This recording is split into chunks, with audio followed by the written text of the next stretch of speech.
I'm saying bye to all the lies and all the times you cried, saying that I wasn't right, yet I was right by your side. You manipulator, playing games, your friends commentators, and I don't know what you say about our private conversations, but it's got them hating. Thanks to all the rumors you be claiming. It's cool, I'm done with you, so they can throw you a celebration. You gon' hate it when you see me with somebody living better. I'm trying to tell you that me just doing me. Well, welcome back to the program, folks. Ladies and gentlemen, welcome back to Chris Wyatt Reports. It's Sunday, May 18th, 2025. It's a pleasure to have you join us once again. What's the number here? It said 1,100 just a moment ago. Now it's 895. Is YouTube playing games? How do we lose 300 people like that? That sounds rather suspicious. But welcome to those of you watching the program. This is an exclusive interview with Thea van Staden, the first ever South African refugee to arrive on the shores of the United States under President Trump's program for refugee resettlement in the United States. Thea is at an undisclosed location, not under the brick and steel of an undisclosed building, but we're not going to disclose her location because of the hate wankers and trolls who are out there. And with that, no further ado, ladies and gentlemen, let's get her on the channel. You can see her on the screen here. There she is, Thea van Staden. Oh, she's in the Caribbean. Are you filming an episode of of Death in Paradise with the Brits? My tent is right underneath that tree right there. It used to be on your front lawn, but we vacated when the jungle drums told us you were coming home. So the first part was cut off there. You said your tent was under that tree. Is that what you said? That's it. My tent is underneath that tree right there. Well, okay. So let's dispel the first rumor. Yes, we both have green screens behind us, but you don't live in a FEMA tent. No, I don't.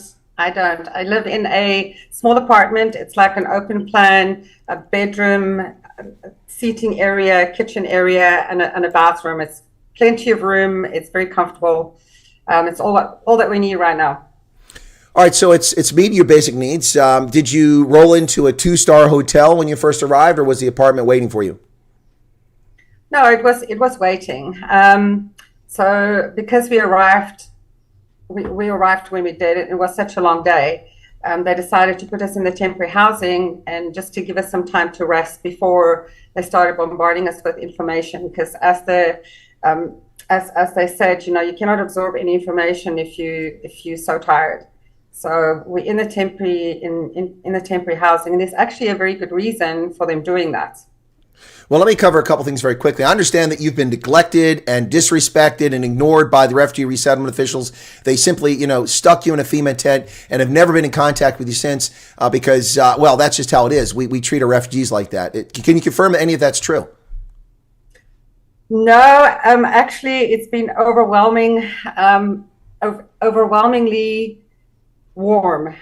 We feel like we're getting treated with more dignity and respect than we have ever. We're just not used to it. I mean, they're around all the time, checking on us, making sure that we have enough food to eat, asking us if we need anything. They drive us around. We went to visit their offices a couple of days ago so we could see where they're at, so that if we need anything or any help, we know where to find them. We've got all the contact details. We've got more than enough food. I mean, if you're smart, you can stretch it out over a month for one person, or for everybody, actually. And we're not the exception to the rule. I've spoken to some guys over here that's refugees that came in 4 years ago, and some of them 15 years ago, and they got the exact same treatment. So some of those refugees you spoke to, what are some of the countries they come from? Did they mention it? Yes. So there's some from the Middle East. There's some from Africa. Okay. So now you said some of these refugees came 4 years ago. Okay, that would be back when Trump was president, or just around the time Trump left. So Trump must have let these people in the country then, these black people and these Africans and Middle Easterners. But Thea, I thought that the only reason America is because Trump's a racist, and that's why. Am I missing something here? I'm confused. Yeah, no, absolutely. There's so much trash talk out there. I followed your advice, and I've kind of put my blinkers on and cut it all out. But I've been curious and I wanted to know. So I had long conversations with these folks, and everybody gets treated with dignity. It doesn't matter which country you're coming from. And yes, I can confirm that these guys are not white. And they have never treated me with disrespect. They know where I'm coming from. In fact, I had an African-American guy that was waiting for the elevator, and I was on the opposite side of the hallway, and asked me if I was going down, and he waited for me, held the elevator for me so I can go down. I've not encountered anybody that treated us with disrespect or disdain in the area that I'm at. Now, of course, we all know, Thea, that you're a multi-billionaire, and you sold your vast estates located in 5 provinces in South Africa and accumulated your wealth to come over here. So you did come over with, bucket loads of cash, and that's proven to be quite helpful for your arrival, correct? No. Damn it! Not. Fake news again. I guess I got to stop reading the news in South Africa. No, that's an absolute hogwash. There was just no time to do anything, and quite frankly, it was get on the plane. We're there. We're not missing it. Whatever stays behind stays behind. We just wanted to get to safety. And you have. And let's just say overall your whole experience. Let's go back to, and so I think we talked about it and for folks who don't know, if you're just tuning in the first time, Thea and I met in Pretoria before the first cohort of refugees went to America. We clandestinely, surreptitiously held a meeting in which I did an interview with her. She was a little frazzled, a little emotional, and some hate wankers told me to shut up, let her talk. But you don't understand. This is a conversation. Thea understands that. We're having a conversation. We're sharing ideas. And frankly, Thea, you can confirm this or deny it. You were very emotional, and at times I interrupted you on a couple occasions to keep you from kind of breaking down because it was so much on your mind there. And I don't know, did you get that sense I was trying to help you get through it? Yes, I was extremely stressed at the time. It was such a whirlwind. Things happen so fast. There's so many emotions that goes through your whole body at that time, and it's something that the future refugee is probably going to experience as well. You don't know where you're going, you don't know where you're going to stay, you don't know what you're going to eat, you don't know anything. You're putting your life in the hands of strangers. Basically. Yeah, it's a little bit different than the second great trek, which of course is the 4 trekkers going up into the Highveld and over the Drakensberg, and some of them back up into the Highveld and the Lowveld. But that's very different because you went with everyone around you. You took a convoy, so to speak, a wagon train with your wagons, and you had people out there. You went as a group in many cases, whether it was Piet Retief leading, unfortunately, that column, or Gert Maritz or others who led the 4 trekkers. You're really going as an individual here, and you're really putting your life in the hands of people you don't know. That's it. As far as I know, I'm the only one that was on my own. The rest were couples or there were family groups. Because they do want to keep the nucleus families together. So we had a lot of family that was taken across together. But yeah, I was the only one that tackled this on my own, and I've got to tell you, they've been really, really, really caring. Well, that's awesome to hear. So, I think that you and I knew this, of course. The media got things wrong. They said 49. The actual number was 59, plus you had a State Department representative from the embassy who was your escort to make sure you were taken care of, you knew where to go, correct? That is correct, yes. There were 59 of us, and then one consulate employee, and he was absolutely amazing. All the staff at the embassy and the consulate, it's very nerve-wracking sitting in front of those people doing this interview. And you've got to relive some stuff that you really don't want to talk about, that you don't talk to other people about. So it's very stressful, and they're very gentle about it and understanding, and they do give you time to kind of compose yourself when you break down, which is something that one really appreciates, and they've been wonderful. I can only say good things. So a couple more things before we go back to the process. Now, people need to understand the process that you pioneers went through, you 4 trekkers, is not going to be the exact same process that refugees go through now. First off, you never applied to a program. You expressed an interest. You sent an email. We'll talk about it in a moment, but I want to talk about the group that went over. So 59, that's a correct number, and I've reported that from the very beginning. Some media are now getting it right, but most of them still get it wrong because they're lazy journalists. The second thing is that about half the group, close to half the group, were children, and many of them under the age of 5, who are apparently cowards, according to President Ramaphosa. I don't know if you heard that. Yeah, I heard that. It's just, I find it so sad that our society has gotten to a point where we've lost our humanity. And it is really hurtful that people cannot cannot just let people be, you know. People like that, quite frankly, in my opinion, do not deserve any airtime. They don't deserve my energy. They just got bad juju, and I don't want that. Well, speaking of people don't deserve your time and my time, this has all been painted repeatedly by the journalists in South Africa and by mainstream media in the United States as a white farmer Afrikaner program. And I've rubbished that from the very beginning, saying that there's no mention of the executive order of farmers. There's no mention of white. There is saying Afrikaners suffering unjust racial discrimination, which is a category you fit into. But as I projected, it's likely that would include other ethnic minorities. And son of a gun, not a single media outlet in the world has broken this story yet, but I'm going to share it here and you can confirm if it's true. I understand that at least one colored mixed race couple was amongst the group of 59, which nobody's talking about right now. That is correct. Yes, that is correct. Wow. But I thought it was just for the racist whites. I mean, how can you let coloreds come? Donald Trump's a racist. I mean, I must be getting fake news from somewhere. I got to stop listening to the New York Times. No, you've got to remember that they asked us initially if we were willing to speak to the media, if they could take our pictures. And there's a lot of people that opted not to do that. And I fully understand that, and I understand why they did it. Because, you know, social media has just confirmed what we've been saying all along. They've just strengthened our case. So yes, there were a colored couple, and I don't think that they would speak to anybody, and I would advise them not to, because people are just mean. Well, Thea, there's a question in the chat. One of my monitors took it away because it's distracting, but I'm going to ask the question anyway, and I'm going to answer it, so you don't have to answer it. And it was an Afrikaans, so it's waar woon Thea now? I can tell you exactly where she lives, in the United States. In the Caribbean, under a tree. Shh. American Samoa. No, that's a little far out. No, it's, look, folks, obviously we're not going to tell you where she's living, because that's just going to have her inundated with press beating on her door, knocking down, harassing her even more than she's been harassed now. So I'm protecting the location of those folks who speak to me. Some people I'll interview with, you won't see their faces. They'll be off screen because they fear for their families still in South Africa.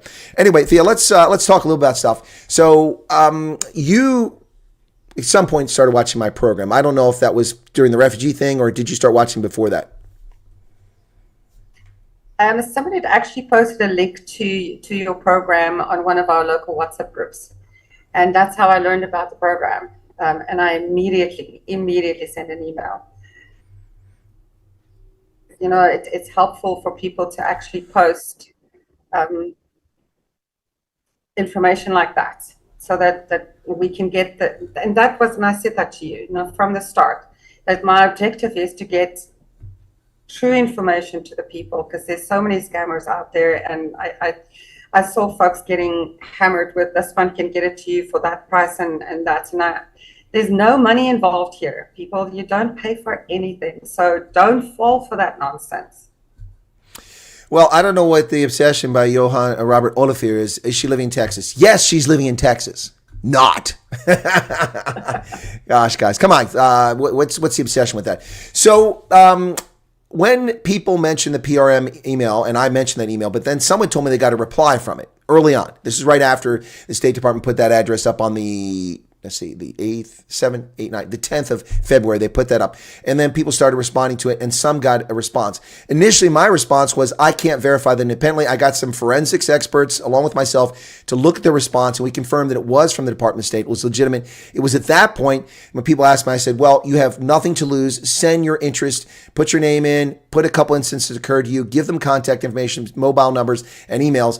If I'm not mistaken, that's when you took action after listening to me. If that's true, I really feel humbled that you did that. Yes, absolutely. That's exactly what we did. Because when the first responses came back, we were very wary of it, because there was so many things flying around. And once you confirmed that that was actually legitimate, we all did what we had to do. Yes.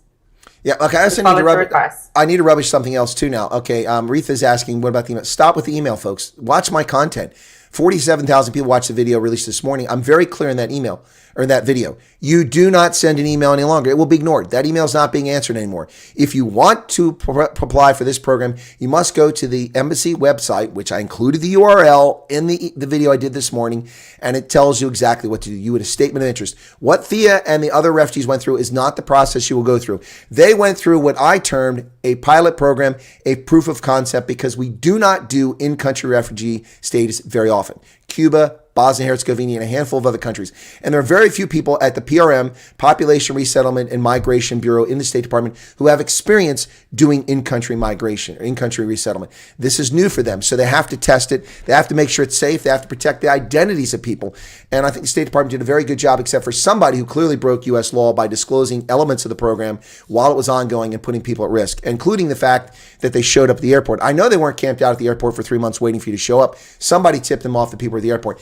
How did that go? I saw this Dutch filmmaker who got in my face came to my meet and greet at Opie+, which I just left to come interview you.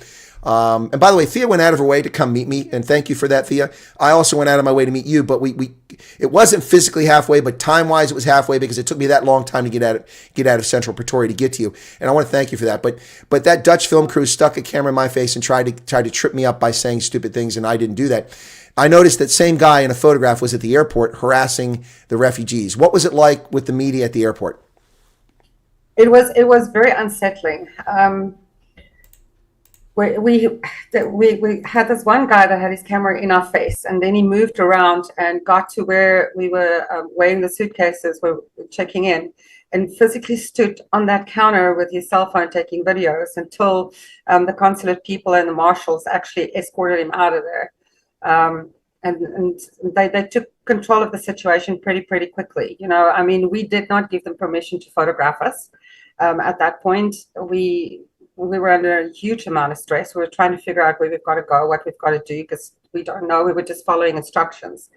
And it was very nerve-wracking and very unfair for them to do what they did. And we just didn't appreciate it. And I believe there was a journalist that made a comment that we were very hostile. Well, duh, you know, you stick all these cameras in our faces, which we didn't want.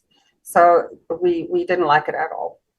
Well, I should mention here too, Thea, that the people who are coming over are just ordinary citizens. They're not experienced strategic communication specialists or journalists or people who talk in front of a camera. And so they're being thrust into the limelight unfairly. And I think that's why people like yourself were frustrated by this. But before we get any further, I do need to mention this. I think some of the viewers know this, but the now infamous or famous Bugger Off Bunny was a gift from Thea at our interview. She was very kind. She was very emotional that day, but the Bugger Off Bunny, so when I give people the middle finger, we just put the Bugger Off Bunny there. She named it. She made it. She gave it to me, and also gave me a couple little My Little Pony horses here, which I haven't shared. Maybe I should share them now. Should I do that, Thea? You want me to show people what you gave me? I think so. All right, hang on. Okay. All right, so I'm not really sure what a colonel does with these, but I do like stuffed animals. So these were the gifts from Thea, along with the Bugger Off Bunny. I think that's the first appearance. I don't think I've shown them on air before, so thank you very much for that. You're welcome. You're welcome. All right, so it was a bit disconcerting at the airport, and then there was a delay for a couple of hours before you got in the air, and then you flew to Senegal. And you did send me some videos of the flight, and I didn't air them yet because one of the videos people are just going to start trying to rubbish that they never really left because you said leaving Africa, and they're going to think leaving South Africa, but it was daylight and you left at night. Yeah. It's because it was the next morning in Senegal when you left, correct? Yes. So we arrived. We actually sat on our little bus waiting to go to the plane for almost an hour. I don't know what the delay was, but yeah, our flight was delayed significantly. And then we got into Senegal. But here's a funny story. So there was a group of smokers on the plane. So it was like an 8-hour flight. So all they wanted to do was just go downstairs quickly and have a puff. And they absolutely refused to do that. So the pilot took pity on us. And he gave us a little bottle with some nicotine candy thingies that he breaks in half and eats on his way. So we kind of shared those. I want to tell the smokers, there's no smoke break.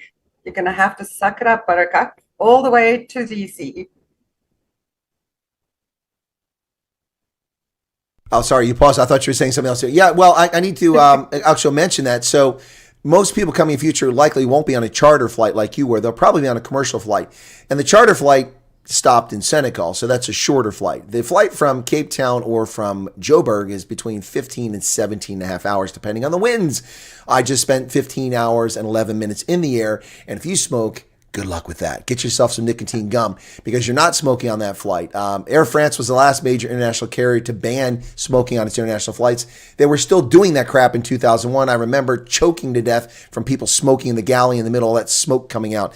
But if you're a smoker, and I know a lot of Afrikaners, a lot of South Africans love their cigs, you've got a long trip ahead of you without a smoke. So just prepare for that. Also, let's talk about a few of the things that happened. So everything is paid for. You pay for nothing. Now, the flight might be different for future refugees because normally you're expected to pay for your transportation. If you can't pay up front, normally the International Organization of Migration pays for that. An interest-free loan, you have to repay it. But in the case of you guys, there's no charge. Someone chartered the flight for you and you have nothing to pay. But everything else was free. And for everyone else in the program, medical, the interview, you're not paying for any of that. Unfortunately for you guys, you all had to go to Pretoria for the pilot program. We don't know if they're going to roll out locations for interviews elsewhere, but it was in Pretoria for you guys. Now, you did the medical, and people have to get jabbed. When we talked before you flew, you were talking about being dewormed like a puppy. So tell us a little bit about what jabs you had to get in order to fly to America, and the chest X-ray. You had to have that too to make sure you didn't have active TB, Yes. correct?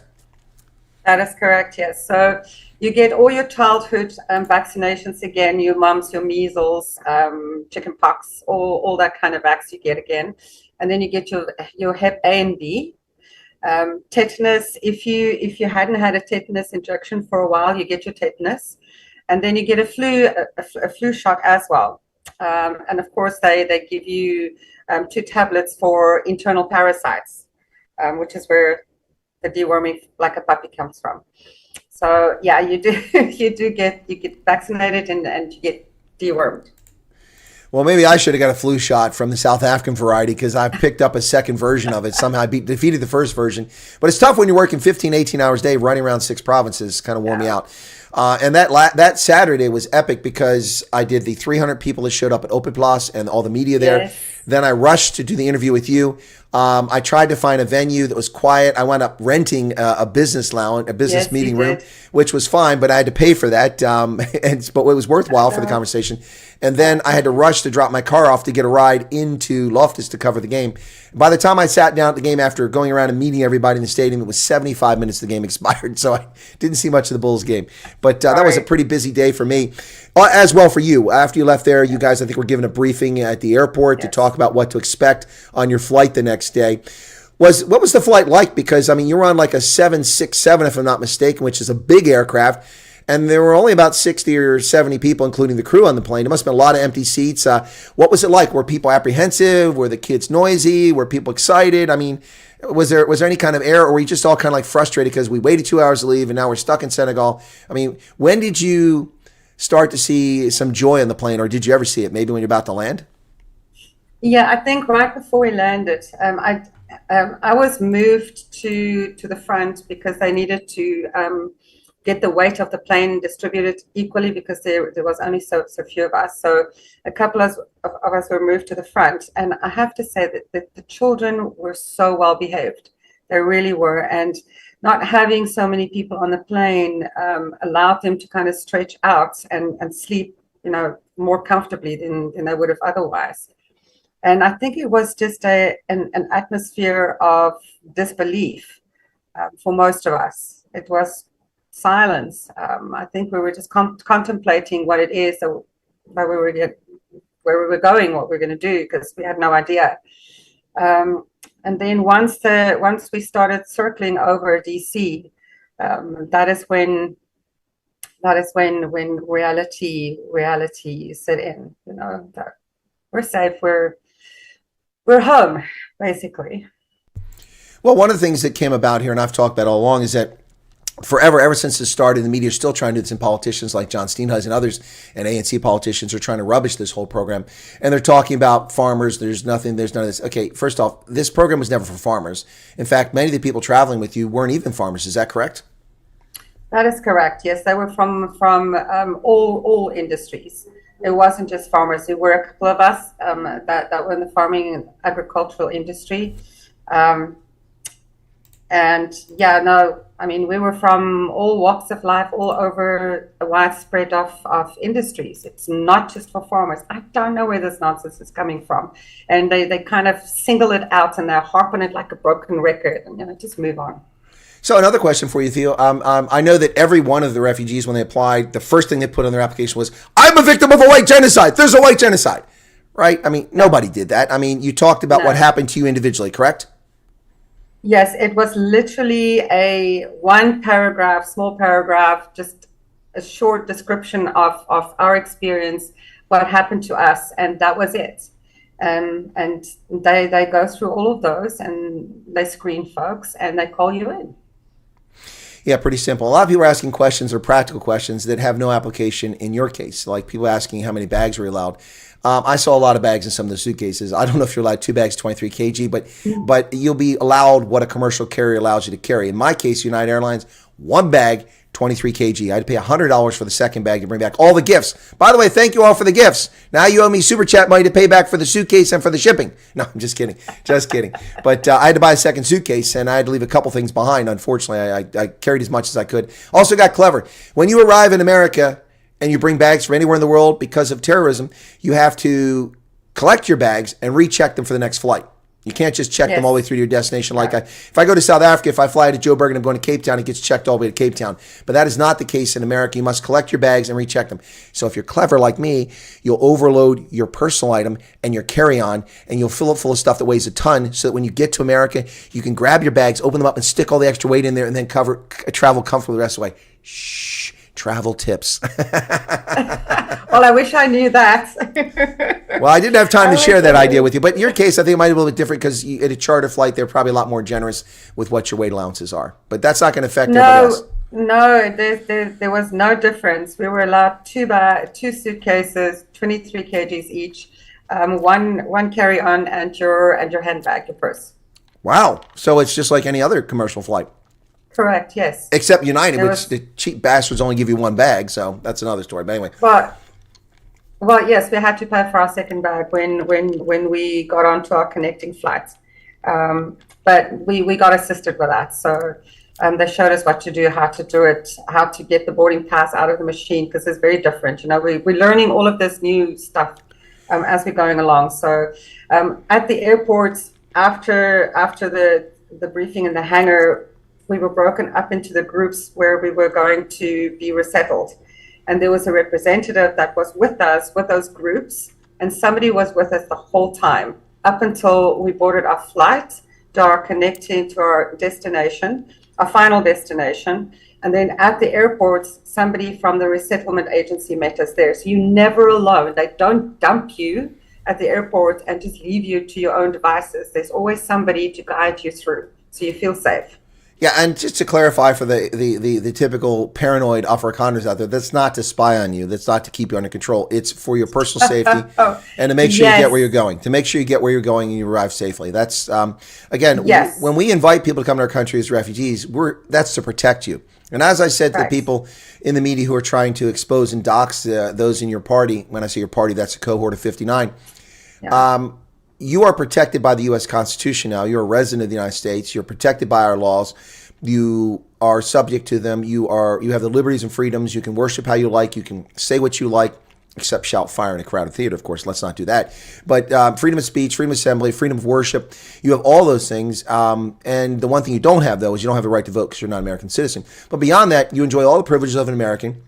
You also enjoy the protections of 750,000 law enforcement officers around this country and 1.4 million uniformed active duty members of our military who will protect you and your rights. Is that reassuring? Yes, and I have to mention this as well. When we got to customs in DC, because we were channeled through, I mean, those guys are scary. I mean, scary. They're not mean or anything. It's just the whole presence. Oh, hey, look. I saw them yesterday, same airport. They weren't any friendlier to me. No, but it's like they just look at you and you pee your pants. It's like, I'm not going to mess with you. That's fine. I'll do whatever it is that you tell me to do. No problem. Pay attention. That's so funny. yes, no, you do feel safe. You do. Excellent. It's very reassuring. Speaking about that, we talked about, it'd been a long time since you really experienced much REM sleep because you're constantly waking up worried about what's happening in the rural area where you're at. Are you adjusting? Or are you still? Now I know. First off, we should let you guys know that since she's arrived in the States, the moment she could get Wi-Fi on her phone from South Africa, she was in contact with me. And then as soon as she got her U.S. SIM card, we've been in contact and we've done a few video chats. And she's been keeping me up about what's happening to her. But one of the things she talked about is that she just couldn't sleep. So now you've been here for almost a week. Are you getting some proper sleep? Have you adjusted? Or are you still kind of waking up? Because you and I were chatting when I was in South Africa and it was 2:00 in the morning for you, but I knew you were up because it's 8 a.m. in your body because it hasn't adjusted yet. Yes. No, it's still kind of sort of on South African time. It's getting better though, because last night for the first time I was able to get into a routine like I was in South Africa. The sleep is not REM yet. I suspect that's going to take a little while because you're still hyper alert with sounds. But the sleeping is much better than it was. You do feel safe. You don't feel like you have to be on guard the whole time. But there's that one part of your brain is just not switching off yet. So I think it's going to take some time for that to happen. So Thea, in the process, I've talked about this, what the expectation be. I said you can't pick your destination, but you can express to the officials where you'd like to go if you have a family member or a job waiting for you, because a lot of South Africans work for American firms or they have opportunities over here. Or maybe there's a certain reason. Maybe you have a child who has cancer. You want to be near the Mayo Clinic in Minneapolis. But you can give a reason where you want to go somewhere. Did you tell them where you'd like to go? And if so, without revealing where you are, did you wind up where you asked to go? Or did you just wind up in a random place where they can absorb you and that's where you're at? Well, yes, I did express an interest as to where I was. And I'm actually glad you asked this question because what I've got to say next is very important. I did not end up where I wanted to go. I got close to it though. But there's a reason that they're asking you if you've got friends and family in the United States. And it's not to spy on you. It's not to dump you. It's not for you not to have the assistance that you need. It's remember what they're doing is they're building a bridge. This assistance is not going to be around forever. But with past experiences with refugees coming in the past, and I'm saying for the trolls out there, listen to the words coming out of my mouth. With the past experiences that they have with refugees coming in, not with our group, they had found that people were so terrified to flee that they would say anywhere is fine, and then they would start the process of resettling them, only to find out that they do have family in the United States, and they would then have to stop and transfer the case to the state where they then move to where the family is, and there's a lot of resources and time that's then wasted. So if you do have somebody, please tell them it's not to spy on you. It's so that they don't have to transfer your case when they resettle you in a spot. And that's one of the big reasons why they put you in temporary housing when you do arrive, is to make sure that you're happy where you're at. If you're not happy, you tell them and they move you. So you didn't get your desired location, but you got close to it. So now that you're there, they've put an ankle bracelet on you to track your movements so you don't move outside of a 10-kilometer radius. So you're prohibited from moving somewhere else at some point in the future. So you're stuck wherever it is, in Podunk, whatever, Arkansas or Alaska, or wherever the heck you're at forever, right? I mean, that's what I've been told by certain Afrikaner cockprodders. No, I'm free to leave anytime I want to. I'm free to go wherever I want to. The trouble is that you lose all of the assistance that you get when you get here. So the advice is stick around, get yourself on your feet and then decide where you want to go if you want to go. As for me, I'm quite happy where I'm at. I mean, I don't see myself going anywhere anytime soon, but you're free to do that. So in essence, what you're saying is that Chris was 100% correct. Again, saying that you can move, but you lose the support network from the NGOs that we pay to give you assistance in job and also in translating your documents and all the welcoming and your sponsor. You lose that, but you can move. So Chris, Senior von Wyatt was correct again, wasn't he? Yes, he was. Yes, he was. So, and and the thing is, after a year, you can apply for your permanent residency. So, I mean, 12 months is really nothing if you do want to move. I know of a couple. The youngster wants to join the army, but that would mean, for what he wants to do, is he would have to move to a different state.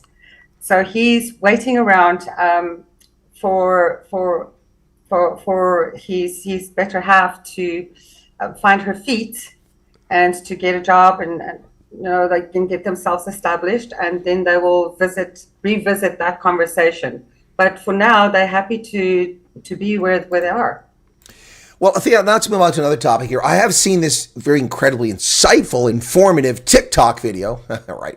Any TikTok video from an American with a forehead that starts up here, his hairline's up here.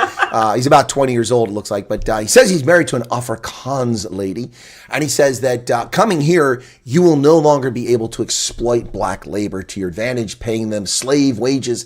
You will be the slave labor here. I understand that he says that you're going to make, apparently all you're going to be able to qualify to do is like mop floors and clean toilets at a local diner. Has that been your experience so far? I mean, have you looked at the job market, and are you only qualified to clean toilets and mop floors? I'm just curious. That's fascinating. Yes. So we've dabbled with employment and the jobs that's out there.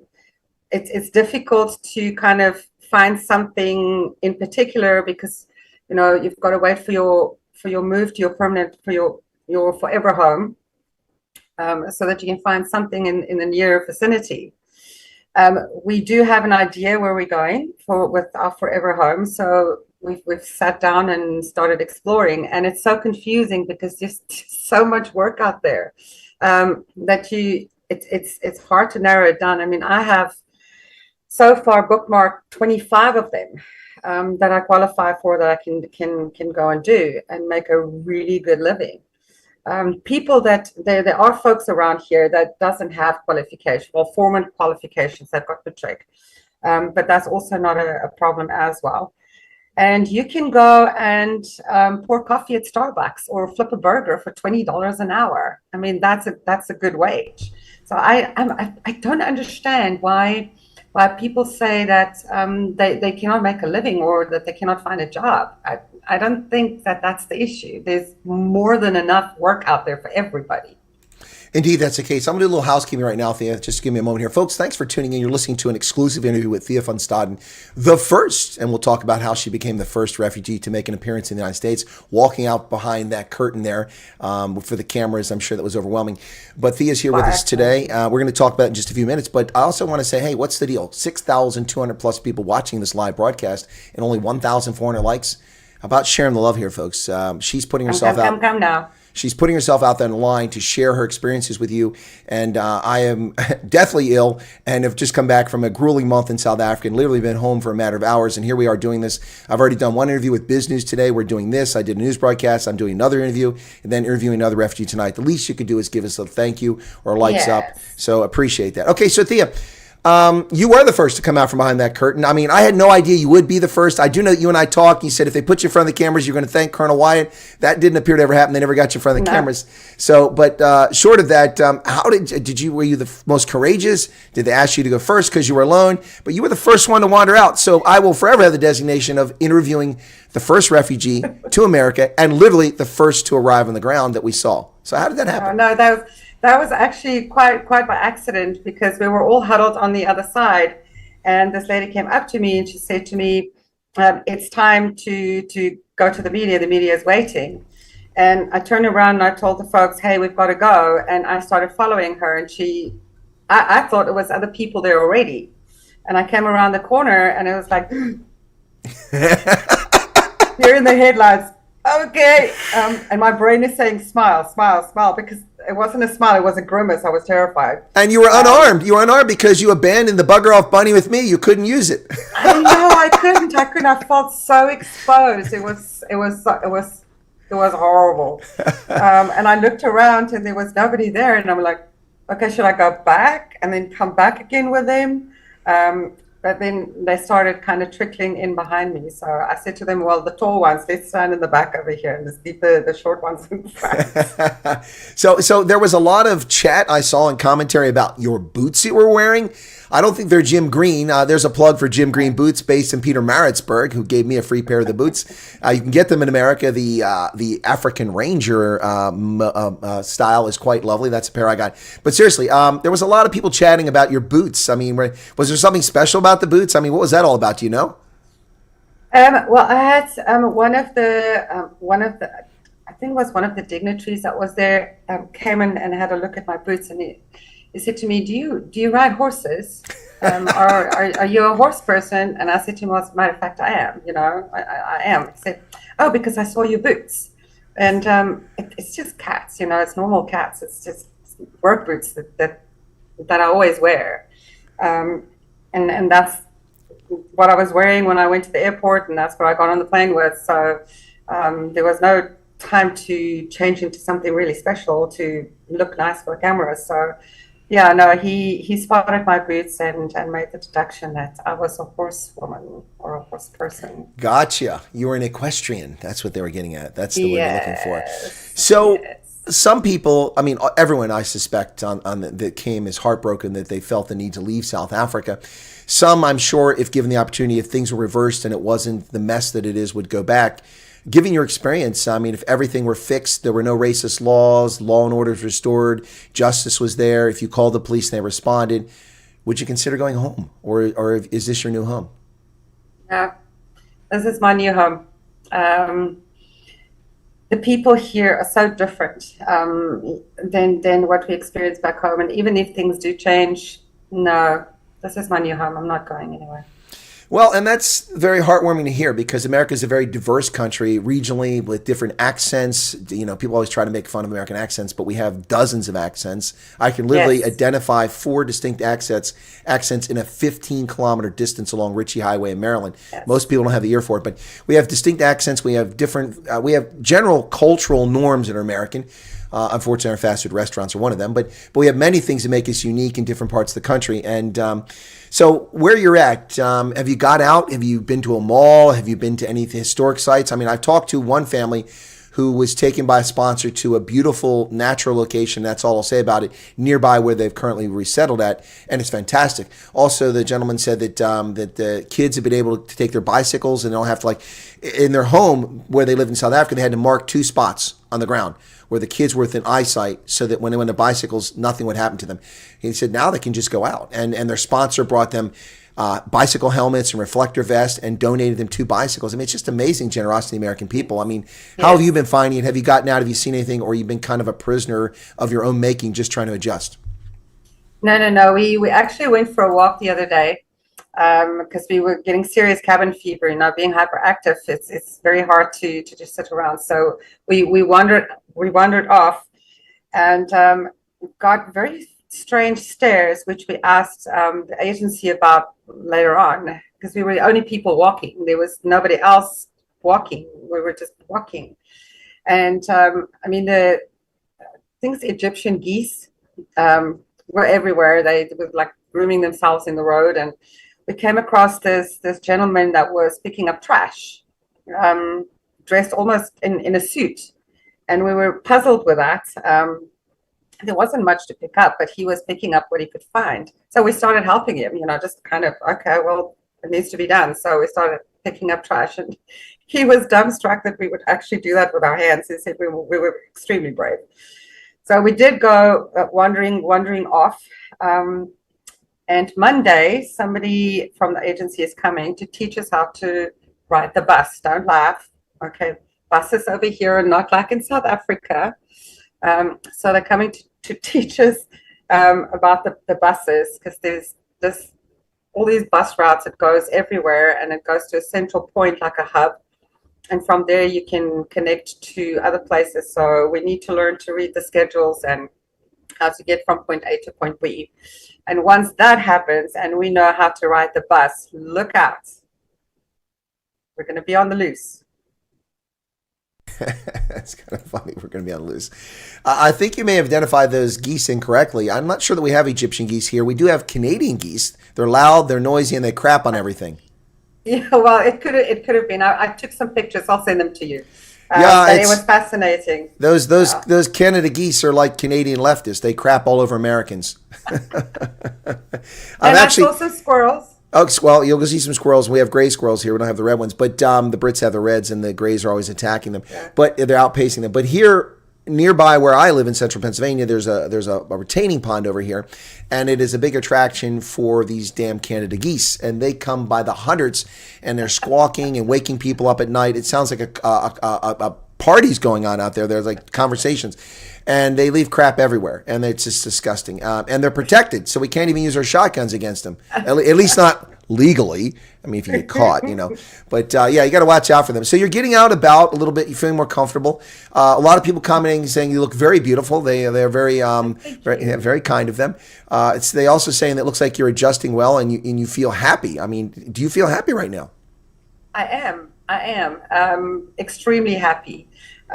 It was the best decision I've ever made. You know, there was apprehension in the beginning because, you know, you build your life and then you leave it behind. But I want to tell folks, you know, be brave. You've got to do what's best for you. You've got to do what's get your family to safety if you need to. Don't wait for us to tell you that it's okay. If you wait for us to tell you okay, then you're clearly not in danger. So you made a comment about the lady that you spoke to that just started crying when you were in Somerset West. And folks like that, please, get that form filled out, get it done. Don't wait. Don't make excuses. Just get it done. Find a way and get it done. Best decision. I'm very happy. Also, there's a lot of rumors that running around. Somebody in PE made some cock rumor while I was in South Africa that refugees were being sent back. There's no basis for that stupidity. Beyond that, someone said earlier in my broadcast that Trump has approved 50,000 visas for refugees. That's nonsense. There's no such announcement by anybody. People, stop believing this. If you want to hear the truth, stop watching the media. Stop listening to the cock prodders in South Africa. Start going to the whitehouse.gov webpage to look for any announcements by the president under executive actions. And beyond that, go to the South Africa U.S. Embassy, zaUSembassy.gov. Those are the only places other than here that you're going to get the truth. Yes. That's the bottom line here. And that's what I encourage people as well to do. Not only folks back there, but our folks as well. You know, cut off the noise. Just put your headphones on. Don't go there. Don't even look at it. There's a small percentage of people that is full of hate, and I don't know where it's coming from. It's pretty sad because they don't know us. They've never spent time with us, and yet they feel the need to talk a whole lot of rubbish. They can't even get the facts straight. So cut off the noise and just come to this channel, because we're here. We're going to give you the correct information. Don't listen to anybody else. We're here. We're experiencing it. We're taking the hits for you right now, so that you don't have to do that when you come across. You don't have this anxiety. You don't have this pressure. You don't have the attention. We're taking this off of you, and we're giving you the right information. So come here. We will give you what you need. Don't listen to those people out there. Cock prodders. Yes. So, and as we go forward, Thea won't be the only one of the current refugees who will come on the program. Others have asked to come on, and I'm going to give them a chance to air their stories as well. Yes. Louis, who is an Afrikaner living in Houston, says, thank you for doing these streams and cutting through the BS. To the Afrikaners, we have Biltong and Miss Balls, and you don't have to sleep with your eyes open. Yes. Oh, good. Biltong. That's awesome. Thank you, Louis. Yeah, well, Louis, I'm not going to confirm or deny that I might have some biltong, some droervoes, and some Lay's barbecue chips from South Africa that somehow got through immigration. I won't confirm or deny that, but that's short-lived. But yes, you can get those things here in America. There are some South Africans produced biltong in the United States. So yeah. So Thea, wow, we're at 49 minutes now. There's over 6,000 people currently watching. I'm going to ask one favor of those watching. could you find it in your hearts to become a subscriber? It's not that hard to do. I made an offer to my audience that if they got me to 100,000 subscribers on my trip to South Africa, that I would trim my beard up short. But we fell short of that. So we're trying to push to that 100,000 mark. And thank you all for the super chats that have come in so far. So, Thea, any regrets at all? I mean, other than the way you've been rubbished by the media. No, no regrets. And quite frankly, I don't care what they say. I don't have the capacity to hate people. And all I can say is, I forgive you, because you just don't know what you're talking about. I forgive you. I know that you need to get clicks and newsworthy stories. And if that's how you want to do it, it tells the whole world everything they need to know about you as a human being. And I'm actually very sad for you. That's all I can say. Well, you're right, and it does. In fact, there's a lot of egg on people's faces. We've had some Afrikaner cockprodders, and we've had some media people claim that you'd be living in FEMA tents. We've dispelled that. That's not true. They claim that you wouldn't be welcome in America. We've dispelled that. That's not true. They claim that you'd have to pay for all the stuff. The so-called Canadian consultant said it wasn't safe for you to go to America. All these bullshit artists who ran their mouths and lied for the past 3 months. It'll never happen. We heard certain YouTube personalities in South Africa claim that this isn't going to happen. It's just a political thing by Trump.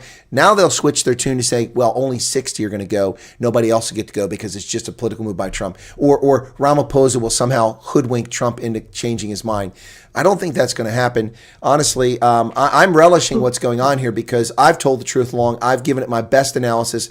And I did talk to U.S. officials recently, and they confirmed that what I said, everything and the way I approached it was spot on. They were prohibited from sharing that information with the public because they were involved in it. But I'm a private citizen, and a lot of people have told me that they're grateful for what I've done. I presume you feel the same way. If not, if I misled you in any way, you let me know. No, we're all extremely grateful, and I had a chat with all of the folks that was on the flight with me, and it is because of your channel. It's because of your channel and the information that you were putting out there. We stopped listening to the noise, and you've got to stop listening to the noise because it will confuse you. We stopped listening to the noise. We stopped listening or going onto social and reading all of that garbage, and it's because of your channel that we are where we are. We followed your instructions to the letter, and we're here. And there was no hiccup. We had everything that we needed. We could present it, all the information that you suggested on that note of yours that you said, take that along with you. We took it along, and we were prepared. And they actually made the comment that we were well prepared, and it's because of your channel. I do have a question I'm curious about. So a few people have told me, I'm curious, I don't know if you did. A few people said they were asked, do you know any Americans? And I know a couple people said, of course, we know Colonel Chris Wyatt. No. No, I did not say that. Okay. But so you let me down. You let me down. You left me hanging. I know. At that point, yes, I let you down. But afterwards, I had spoken to very high-ranking people, and they know you. They know who you are, and I told you they know who you are. So Big Brother is watching. Yeah, well, ain't that the truth? It's not just Big Brother. The hate wankers are watching too, so we have to deal with them as well. Yeah. But okay, so let's go back to the process you went through, if you don't mind, which is not necessarily going to be the process other people do. No. I'm going to tell it in the sequence I think it happened, and you can correct me and tell me what I got right or wrong, okay? Because we haven't fully discussed this because we had limited time before you left, and we wanted to get the key points out there. Okay, so you sent an email to express interest to the PRM email during that period from 7 February and after that, and you told them some things had happened to you. As a consequence, you were contacted by the embassy by email and then phone, I think. And then they scheduled an interview. You went to Pretoria for your interview. You did the interview. I think you might have finished there. Then they called you back for a second interview. And then after that, at some point, they scheduled medical, which you did in Pretoria. You did the medical. And then at some point, they said, hey, you have won Willy Wonka's golden ticket. Can you go, I don't know, in 5 minutes or 5 days or 5 hours or whatever it was? And you said, hell yeah, I'm gone. And next thing you know, you're sitting in Aruba. There we go. All that's true except the last, right? Oh, yes, absolutely. the first email that they sent, they said you need to come in for an interview at this time at this date, and then after that interview, it was actually a phone call, and during that phone call, they'd asked us, how quickly are you willing to go? And we all said, show me the door. And then they called us back later and said that somebody will be in contact to let us know when we'll be coming in to do our second interview, our medical, and our third interview. And that happened literally within a day, and they schedule it one day apart so that you don't have to go back and forth, because they realize, people are coming from all over the country. They cannot just drive up and down. So they make sure that they accommodate you all in one go. So we had the interview on the one day, the medical on the next day, and then the last interview on the third day. But I'm sure that process is going to change as they streamline the process. But that is our experience. That's what they did. And it was just, the people were so I don't know what the word is for it. But we felt safe. We felt safe, and we felt that we could actually, without judgment, talk about it. So there's a few questions here. I'm going to take some of the questions from the audience now, because I've taken a few as we've gone along, but I'll take more now because we've gotten through the bulk of what we need to talk about today, so that people get a feel for what's going on. Again, for the 6,000, well, now it's about 5,800 people watching, I'd ask you to take the trouble to become a subscriber. It doesn't cost you anything but a moment of your time. All you do is push that button right below the video that says subscription. That was easy. See, that's easy, man. You don't have to do anything. Piece of cake. All right. So, yeah, you can make that happen. All right. There's a question here about pets. I've covered this before. I don't know if they discussed pets with you. I know that you had to leave your pets behind because it was a quick, you're out of here thing. Mm-hmm. Although a lot of people are like, oh, it's been 90 days. Oh, my God. I'm like, calm down, folks. It's coming. Relax.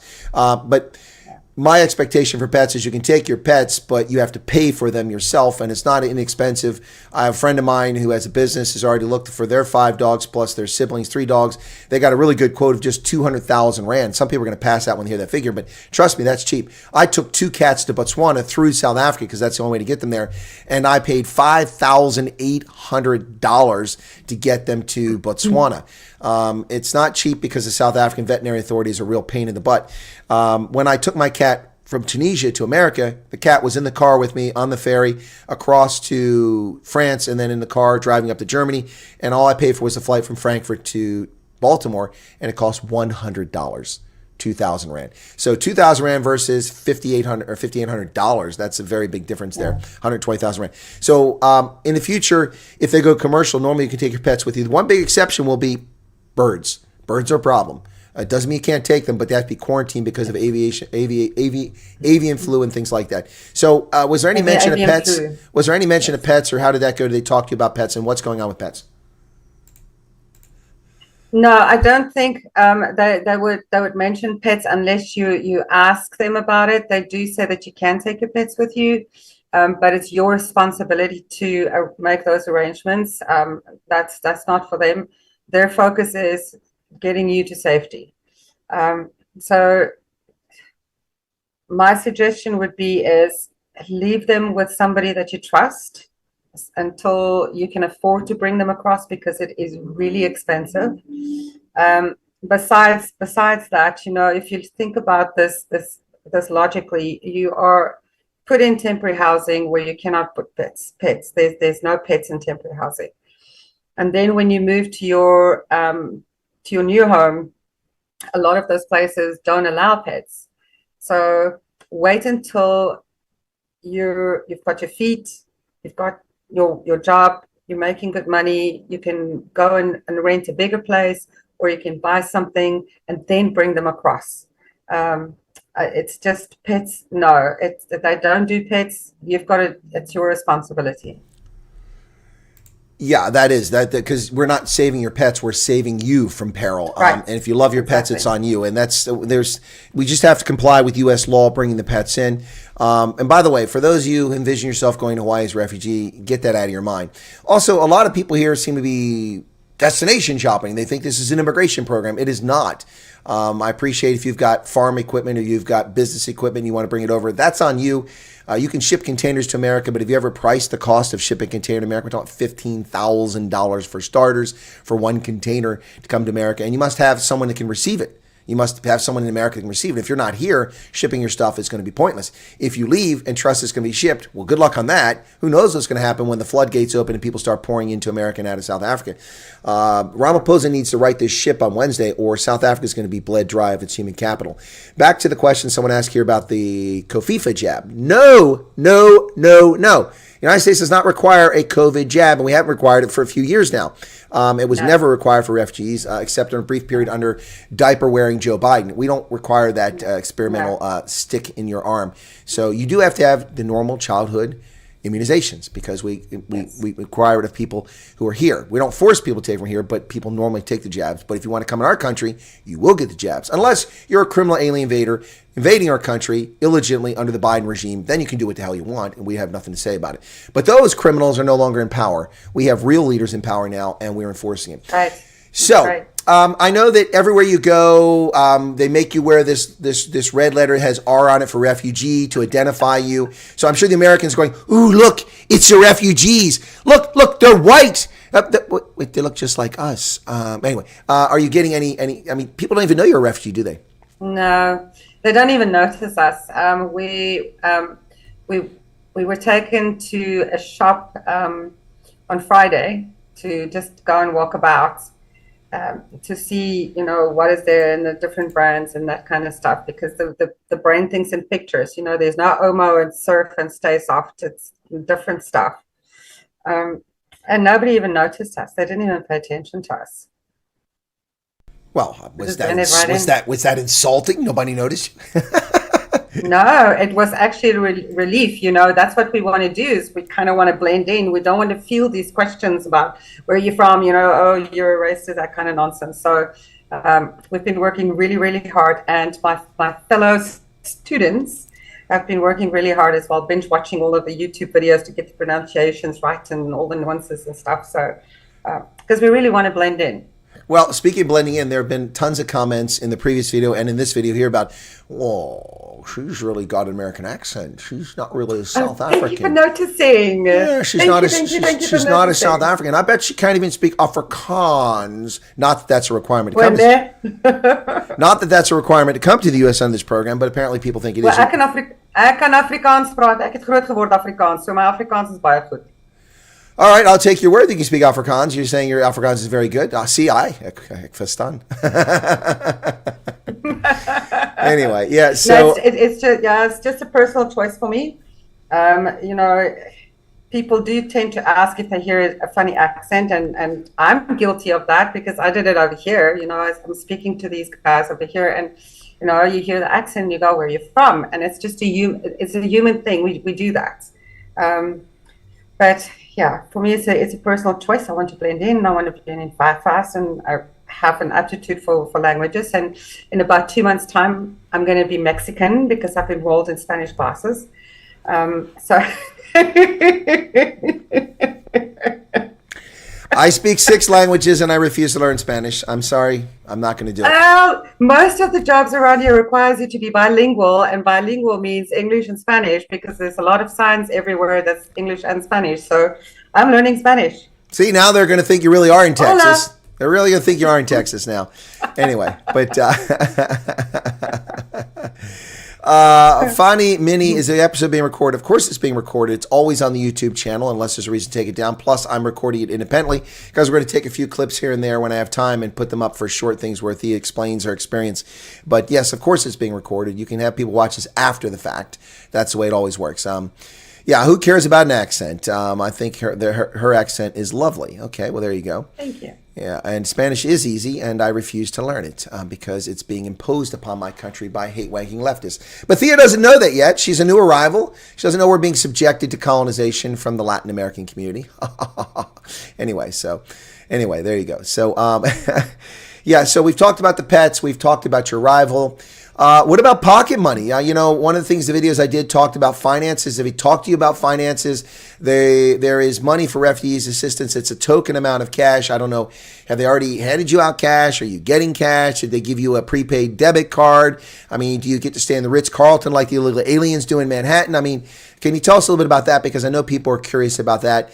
A lot of people like, can I come as a retiree? Can I come as, yes, you can. Can I come if I've got cancer? Yes, you can. Can I come if I'm physically disabled? Yes, you can. We're not saving people who are fit to work. This isn't a labor project. It's a saving people from peril project. That's what it is. It's what it's been since 1981. We've taken 3.1 million people into this country, the vast majority of them people of color. And I'm not talking about the pink color like I am or the white color that Thea is. We're talking about people who are brown and black who've come in this country. So Thea, can you tell us a little bit about the financial aspects of it, and have you already applied for a Social Security card, yada yada yada, things like that?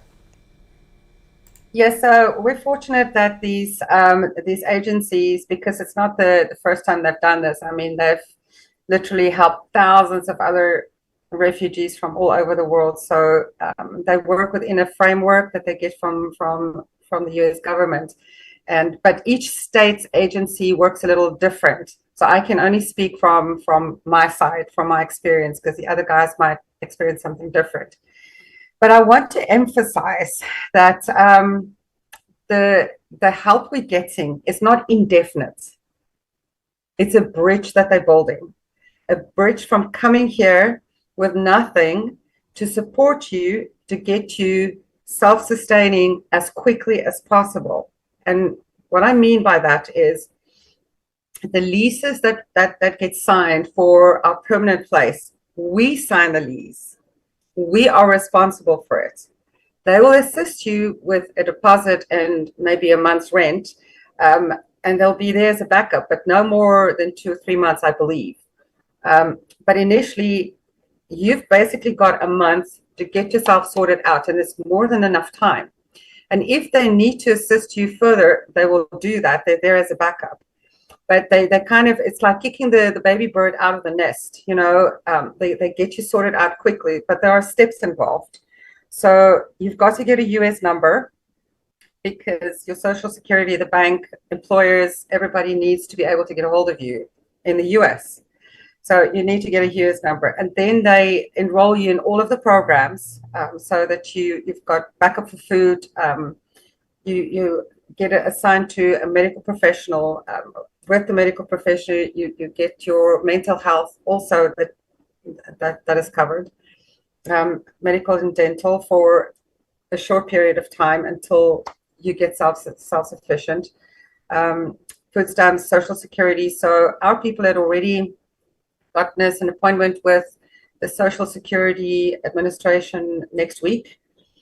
We're going then to open up banking accounts, because you need those for your work to get your money into. Social Security card is important for when you go to work, because it gets tied into taxes. We've got to pay our taxes, and your Social Security number gets linked with that.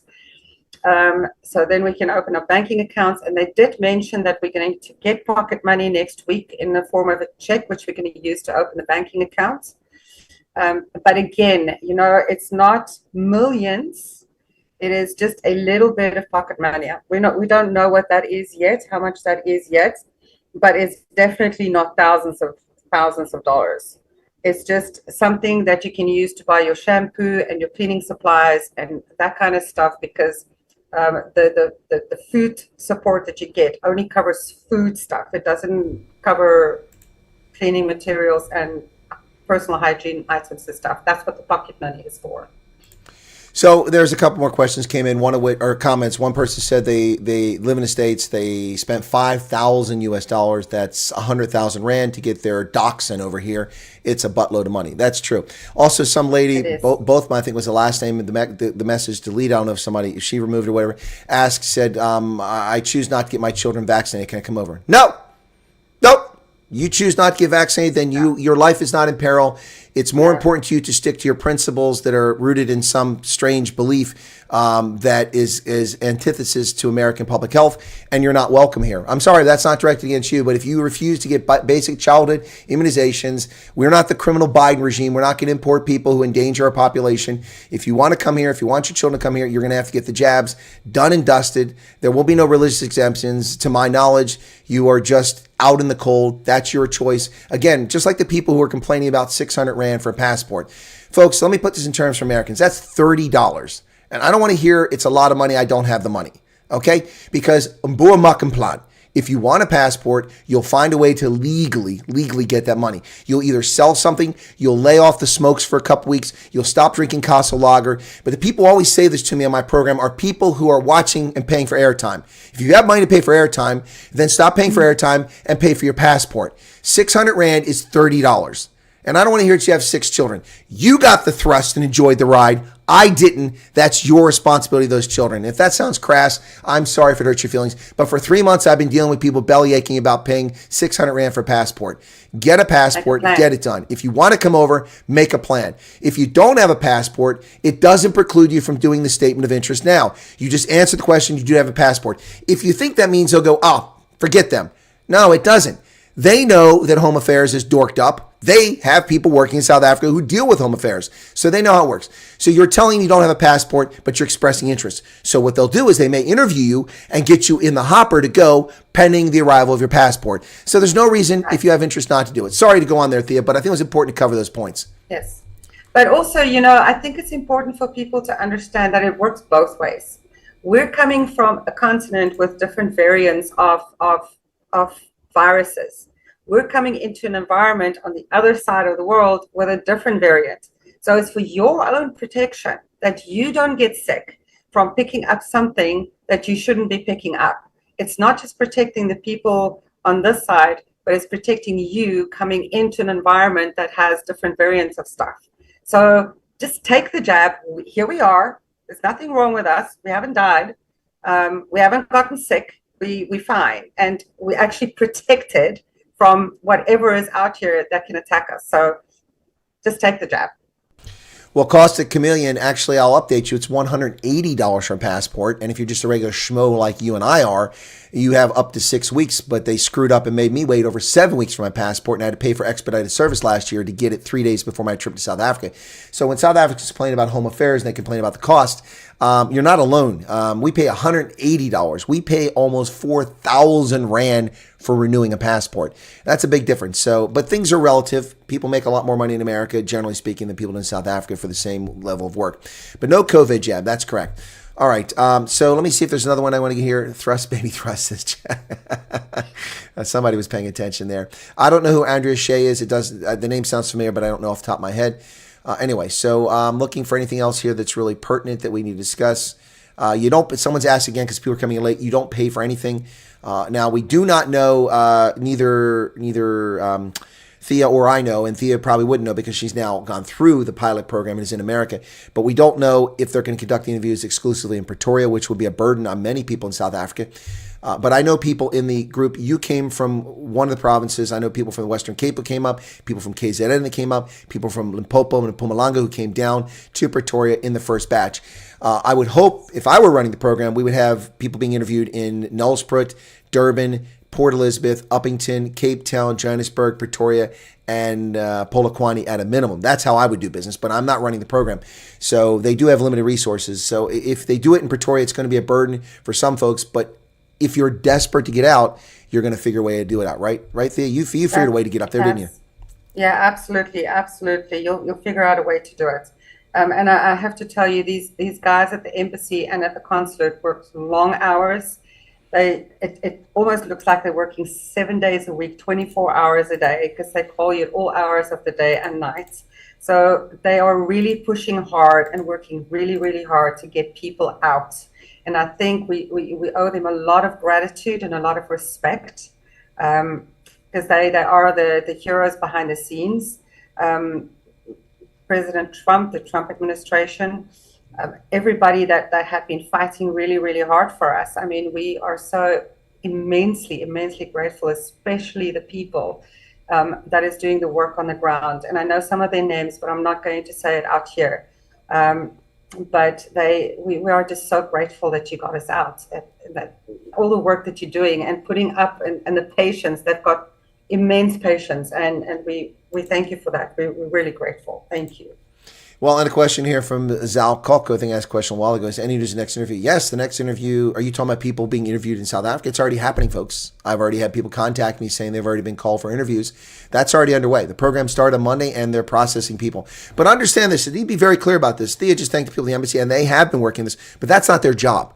The people at the U.S. Embassy and our consulate in South Africa, that is not their job. They're not there to process refugees. They're there to take care of our business interests in South Africa, our diplomatic interests, and represent Americans when they're in trouble, or help provide consular and visa services, and also to help South Africans come to America. They're not the ones. The Population Resettlement and Migration Bureau of the State Department, PRM, is responsible for this. They are the people who are supposed to be making this program work. That said, the people at our consulates in South Africa and our embassy have been working very assiduously trying to help this program get it off the ground, and it's off the ground now. So PRM is supposed to be responsible for it now. But don't take anger at the embassy, because those people have day jobs. They already work 6 days a week, regardless of what's going on. Trust me, I know. I worked full time in 8 embassies in Africa, and I worked 7 days a week. And those people do it because they're patriots. So, appreciate the nice comments about the State Department employees, because they deserve it. They're really, there's a reputation of the State Department being kind of left of center. And yes, a lot of people that work for the State Department are left of center. But my experience is most of them divorce their political views when it comes to doing their job, which is what I've always done. In uniform, I divorced my political views and did what was right, moral, and just. So this is so Thea. And let's see. Before we wrap up, because I thought we might go for 90 minutes, but before we do wrap up, she doesn't know how expensive things are yet. $20 an hour is enough, I guarantee it. Just because they're advertising jobs doesn't mean they're real. Companies have been doing this for years. Well, Osprey, you're full of crap. Thank you for your input, and your opinion is just that. It's your opinion. Where is $20 an hour not enough? I live in central Pennsylvania, and $20 is enough for young people starting out. It pays for the rent, and it pays for other things. Your point is valid. If you live in Manhattan, $20 ain't going to do squat for you.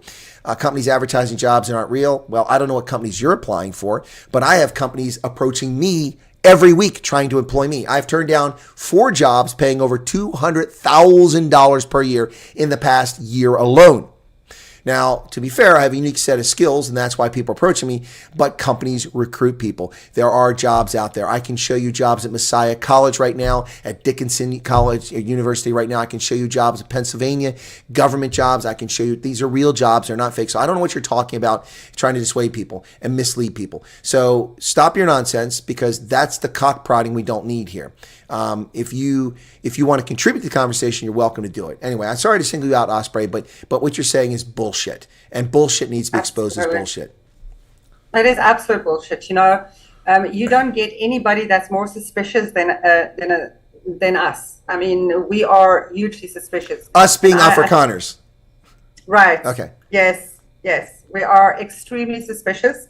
And believe me, I had this conversation with the resettlement agency here, and she had confirmed with me that, in fact, these websites that we have been looking at are legitimate, that these companies are legitimate. And if you look up the company name and the address, they are actually legitimate. So we're not that stupid. I mean, please don't insult our intelligence. We're not that stupid. We know what is BS and what is not BS, but thank you for your warning. We'll heed that, but we are taking things out for ourselves. Well, Elsa Janssen van Rensburg, one of my favorite surnames, Janssen van Rensburg. I used to masquerade as Chris Janssen van Rensburg. We had a Bram. We had 4 Janssen van Rensburg, so I became the 5th. But Elsa Janssen van Rensburg is living in Texas, making $15 an hour for a family of 4 and living the best life they've ever had. That's good. You must be very frugal. $15 an hour is not a lot of money, but congratulations on that. We can live on it. Absolutely. Yep. So Francois Basson says working 5 days a week at $20 an hour with an 8-hour workday will result in a weekly income of $800. That equates to approximately $3,200 per month, assuming a 4-week month. Yeah, and times per year, that gives you $36,000 per year. As a single person, $36,000 per year is almost enough to put you in the second tax bracket. So, I mean, we set the tax brackets based on income and the ability to live off of it. And if you're moving up to the second tax bracket, that means you're not at the bottom. So. Mm-hmm. So anyway, I thought we'd cover that. So single mom in Utah, kids making less than $18 an hour. Okay, there you go. Yeah. So look, I mean, that's plumbers here make $40, $60, $80 an hour, depending where that and depending on the experience. So that's important to know too. Yaku Nell says, my daughter is 16 and wants to come over with me. Her mom and I are divorced. How can I take her with me? Can I do my truck driving license there and get the job? Well, you can get your commercial operator's permit in whatever state you reside in, but your daughter could be an issue. You have to have a release from her mother, her natural mother, a legal release, usually through an attorney. I'm not an expert on how it's done, but they will tell you in the process.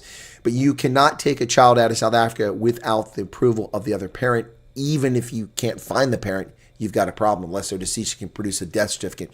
But that's a South African thing, folks, less an American thing. Thea, a lot of kids came on that flight. I know that I've talked to one family who had to leave a couple of their adult children behind because they're not part of the nuclear family. I did warn people that's going to be the case.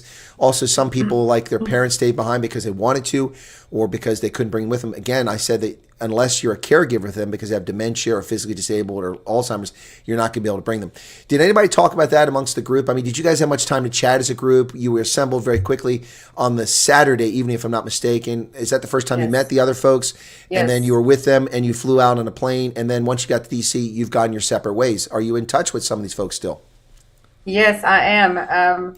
And we're still getting used to the time zones as well because it's a big country and there are parts of the country that is like 3 hours behind where I'm at. So if somebody calls you 10 o'clock on that side, you're sleeping on this side because it's in the middle of the night. So we're still learning that kind of stuff. Yeah, no, we're in contact. Kids is a very it's a very difficult thing. If you have full custody and you have that full custody document, as far as I can understand, then you need to have some form of okay from the other parents. I know that there have been folks asking questions about, illegitimate children that they don't know. Again, you'll have to get a letter from an attorney, some form of a court document to state that you've got sole custody and that the other parent is MIA. So kids are a very difficult thing, and I'm sure that the consulate people will be able to give them guidance as to that. When they do get called in, I suggest that they just send a return email and ask them that question: what paperwork do they need for that? But kids over the age of 18 needs to apply for themselves because they're adults, and any other adult needs to apply for themselves. It's only the head of the household that can apply for the other people, but they all need to go for the interview. It's not just one person. Everybody needs to go, and the mom and dad will be interviewed separately. The kids don't get interviewed. I don't think they might get interviewed if they're a certain age and above. But the small kids don't get interviewed. It's the mom and dad that gets interviewed separately, together and then separately. Yeah, so a lot of questions being asked now that I've already answered thousands of times and made prepared videos for. I would encourage people to go to the indabaafrica.substack.com, indabaafrica.substack.com, which will give you a one-page listing of the videos that are related to the refugee program, and they've all proven to be correct. The only thing that I've been slightly off on is that I said it's a possibility, but because I didn't know definitively, but the way the executive order is written, you shouldn't have to prove that you're a victim or have a legitimate fear. But that's what they're saying now that the program has been promulgated, is that you have to do that. But the way the executive order is written, he had designated you as a priority too, as Afrikaners, and that should have been enough. But whatever the case is, I said that's a possibility, so I wasn't entirely wrong on that. But everything I said has been correct in the videos. I don't have to go back and correct any of my videos. Everything I said has been true, including what you just said about adults and about, other family members. So people, I'd ask you to go check it out. There's Jan van Driel just put the link, indabaafrica.substack.com. Click on that. It'll take you there. Please become a subscriber. It's free. I don't charge people for my Substack. Other people do. I publish articles up there, so please check it out. If we accept as refugees, we must stay in the country for 5 years. Is there a death penalty if family? What? Oh, is there? Okay, the message just disappeared. There's a death? I think some I've taken out.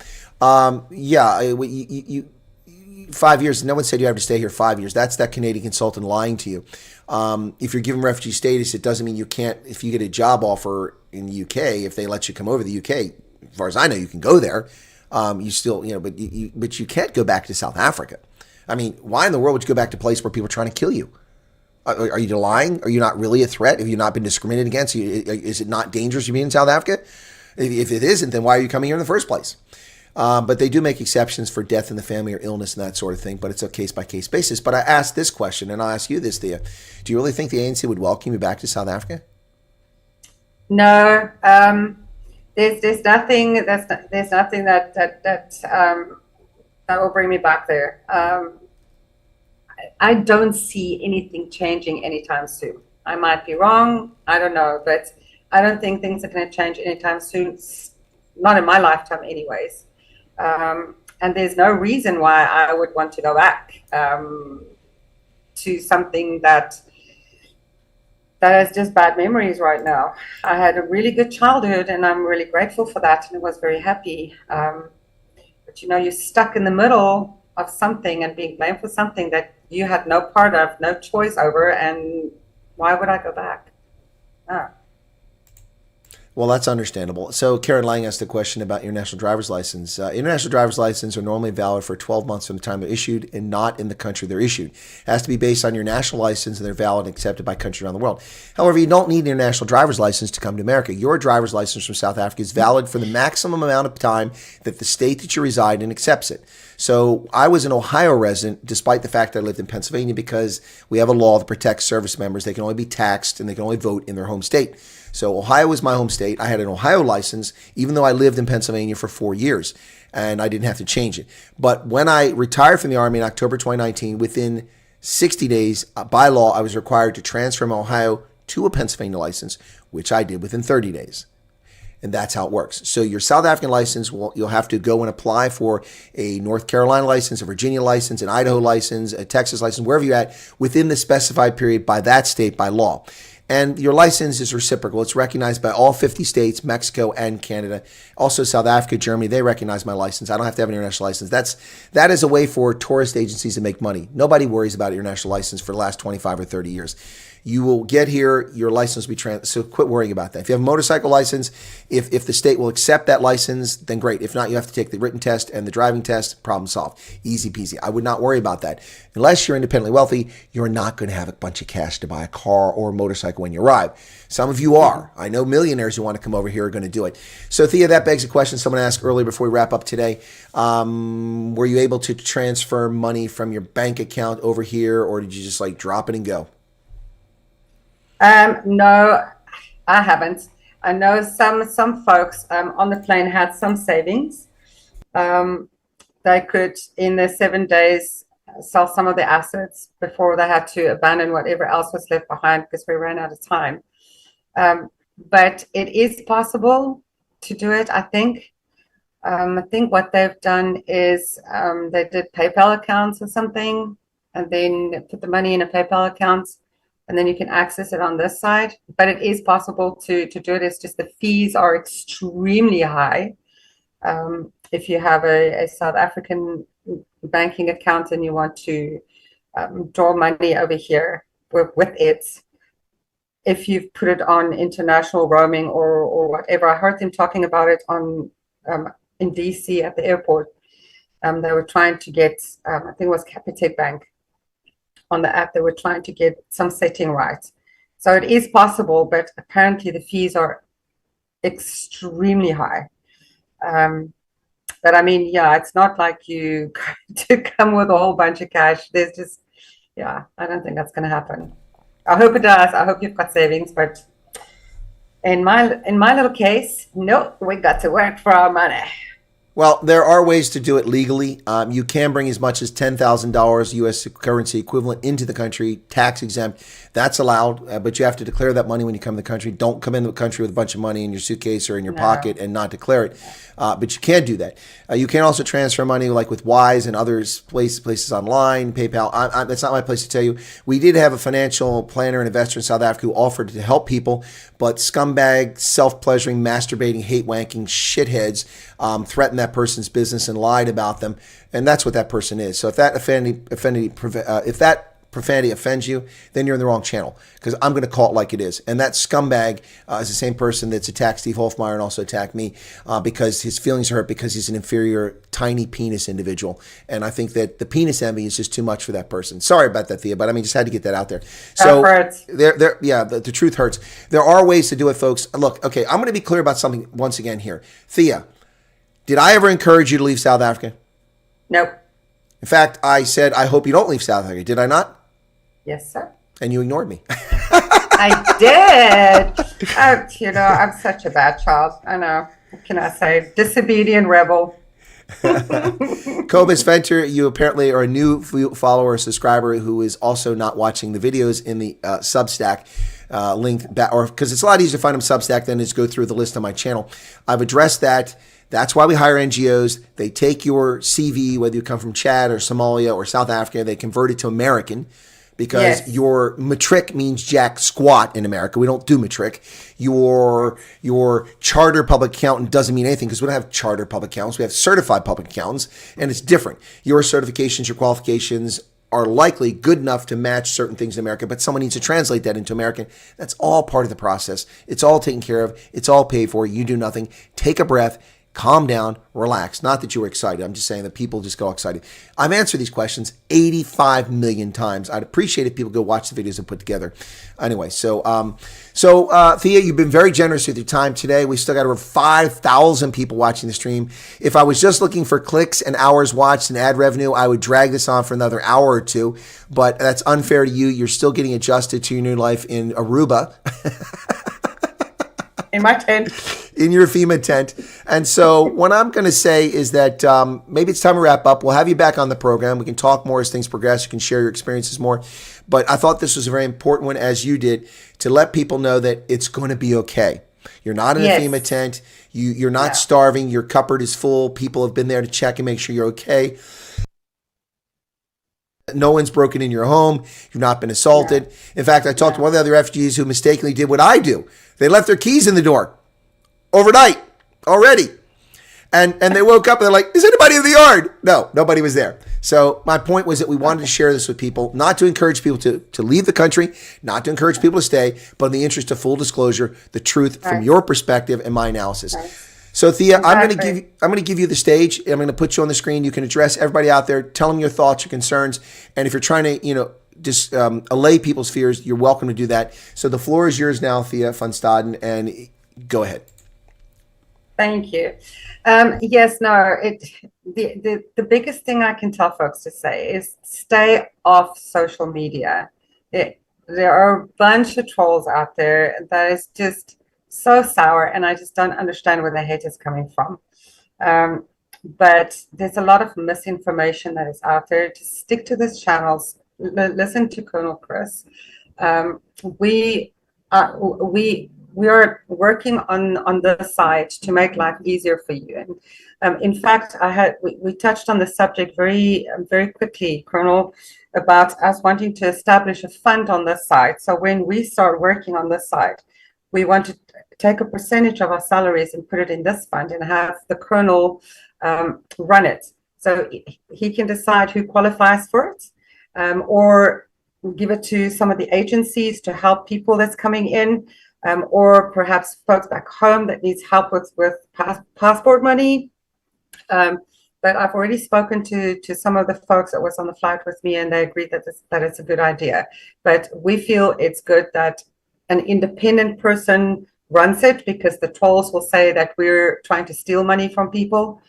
So we want somebody that's independent to run this program, so that we can help folks back home, especially those coming in with kiddos, with some extra money for extra food or whatever it is that they need, or even the resettlement agencies to beef up their assistance that they can help.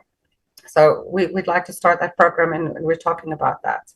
But people, it's fine. You're going to be okay. There's going to be somebody with you the whole time. They're not dumping you at the airport. Then you're not going to starve to death.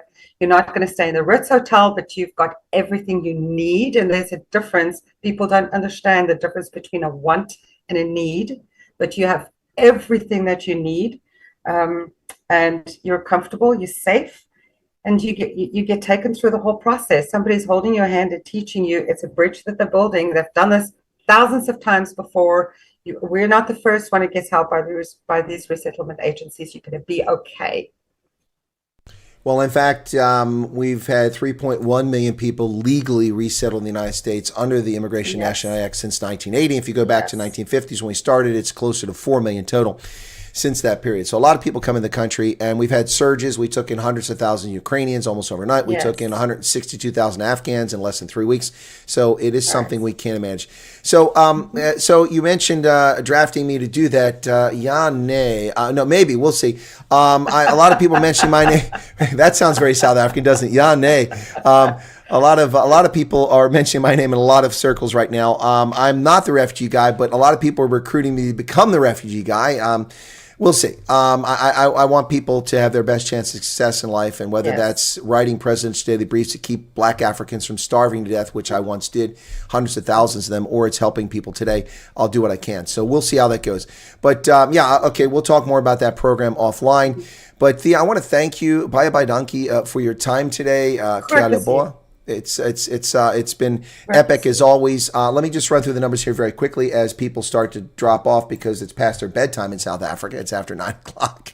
A bunch of old tuppies and tunnies out there dropping off. I know, right? Ah, man. They just, for you it's 9 o'clock because you're still adjusting the time, and for me too, but we're up here working. But we've had 36,080 people tune in over the course of this conversation. The average view time has been 14 minutes on a live stream. If you have people longer than 8 minutes, that's a successful broadcast. We currently have just under 5,000 currently watching. I think the peak was somewhere around 6,200. Yeah, 6,228 was the peak. I want to thank everybody for tuning in. Feel free to share this video far and wide. Also, many of the questions you ask, I've previously answered. We couldn't get to all of them, especially if you ask the same question. Like I was just asked a question for like the 5th time about divorced and certificates. We covered that in Thea's interview before she even left. You need to have the original, you have the marriage and then the divorce decree for every, look, you've had 5 practice husbands.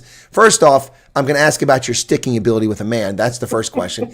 Second, you should keep track of all your documents. You're going to need all those things. And Thea covered that in our previous interview. I would refer you to the past interview, which was published on Monday when they finally landed, but was recorded last Saturday in Pretoria at an undisclosed location somewhere in Linwood Bridge. Woods. Yeah, we'll say it there. All right, Thea, thanks a lot. Go enjoy your braai broekies without onions or whatever it is you're having for dinner there. And, thank you. Yes, absolutely. Thank you. Thank you very much. And thank you for spending this time with us. And yeah, stick with Colonel's channel. All of us here we want to help you. We want to give you the correct information. We are going to make sure that you get the correct information, but we're only speaking to one person. Only one person, because that's the only person we trust, and that's right here. We're not interested in anybody else because they're just not telling the truth. So stick here. We'll give you the information. The Colonel will put it out there. If you've got questions, ask it to him. He will get it to us, and we will happily answer it for you. So 2 things. Before we go, Professor G has been in the chat. He's been trying to help people explain things as an asylum attorney, which is different than refugee, but he's Hi, related. Professor G. So he's here in the chat. He has been all along, and he said, what did he say? You said, do you know why divorces are so expensive? Because they're worth it. Ouch. Ouch. Ouch. And one final thing. This isn't directed at you, but the bugger off bunny is missing you. So he just wanted to say hi. Oh. The people were behaving, were they? Yes, they were. All right, Thea, I'll let you drop off, and then I'm going to wrap up this broadcast, okay? Have a good night. Thank you, sir. Thank you. All right, guys, that's Thea van Staden. I'll help her get out there because she's a rookie at this. Please. I am a rookie. Yeah, I'll get you. Okay, I'm going to put you, and then you can drop off after I put you in the waiting room. Okay, here we go, in the waiting room. And that's it. That's Thea van Staden, the first refugee to come to America. Once again, this is not an endorsement for anybody leaving South Africa. This is not encouragement for anybody to leave South Africa. This is simply the information as best we can report accurately the truth about what's happening, what's not happening. Thank you for tuning in. Really do appreciate everybody being here. Be sure to hit the like button if you haven't done it. If you want a super chat, I'll do that. I'm going to quickly run through some of the super chats and address them before I go off because people took the time to put them up there, and I couldn't address all of them as it was unfolding. So give me just a moment, and I'll get the super chats. For those who are willing to hang around for a second, I owe that to the people. So let me go to, super chats. That's not the one. Earnings is what I want. And I want supers. Here we go. Just a second. So we had a number of super chats in the stream. Gosh, that's quite a few. All right, so here we go. We had one before we started. It was from Houtman, Breifleis, Rugby, Zonenskin, and Ford. Ford. Well, Ford's American, man. That's £5. Thank you for that. Then we had 35 Rand from Yaku Kurtz. Thank you for that. Courtney McBride gave $4.99. Say it loud, say it clear. Afrikaners are welcome here. Well, thank you, Courtney, for that.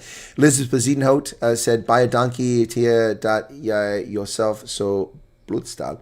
Anyway, she gave 35 Rand. Hauptmann gave another 20 pounds. Hauptmann 101, thank you for that. Ronaldo Chus says, good luck, Thea, and all the best over there.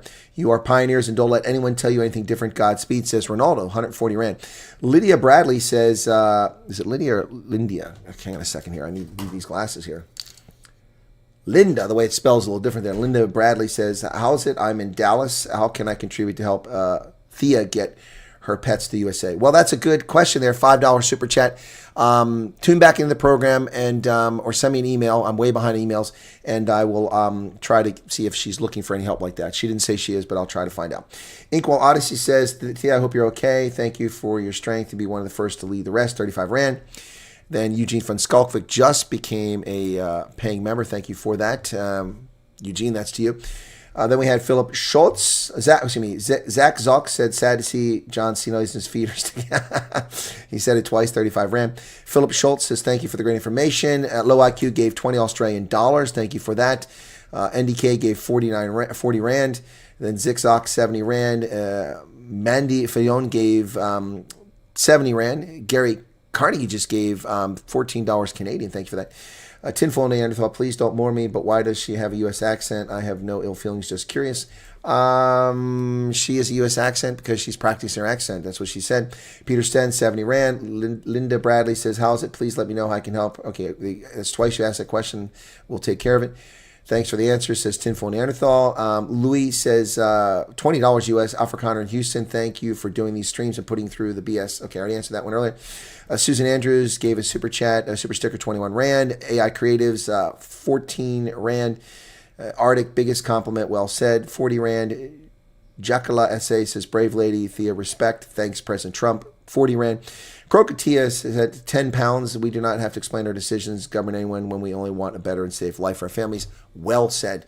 And then Jean-Francois Crawford, to Thea, thank you, 14 Rand. There is Vanessa Moeller has become a member. Thank you for that, Vanessa. I appreciate you becoming a member. Inked ZA, 70 Rand. 2 questions. The process for children attending schools. What's the process for elderly that can't work? Kurt Duplessis, 35 Rand. Thank you for that. The process is you'll get public assistance for those who are elderly and don't have a pension. There's a process for that. I'm not a subject matter expert. You can watch my video where I explained it when I read the law. Under the Indaba Africa. Thank you for the membership, Lizzie Nell. Appreciate that. And the other question was attending school. Well, you go to school wherever your kids go. They enroll in public school unless you have the money for private school. It's pretty simple and straightforward wherever you go. Vanek gave $20 a moment ago. Thank you for the $20, Vanek. So, Gavin DeLang, what about if you're in the U.S. working here seasonally? Would one have to leave the U.S.? Well, Professor G told you not to leave, but I don't know that that's the right advice or not the right advice because he's saying that it's hard to prove that you're. And thank you, Eugene, for the 14 Rand.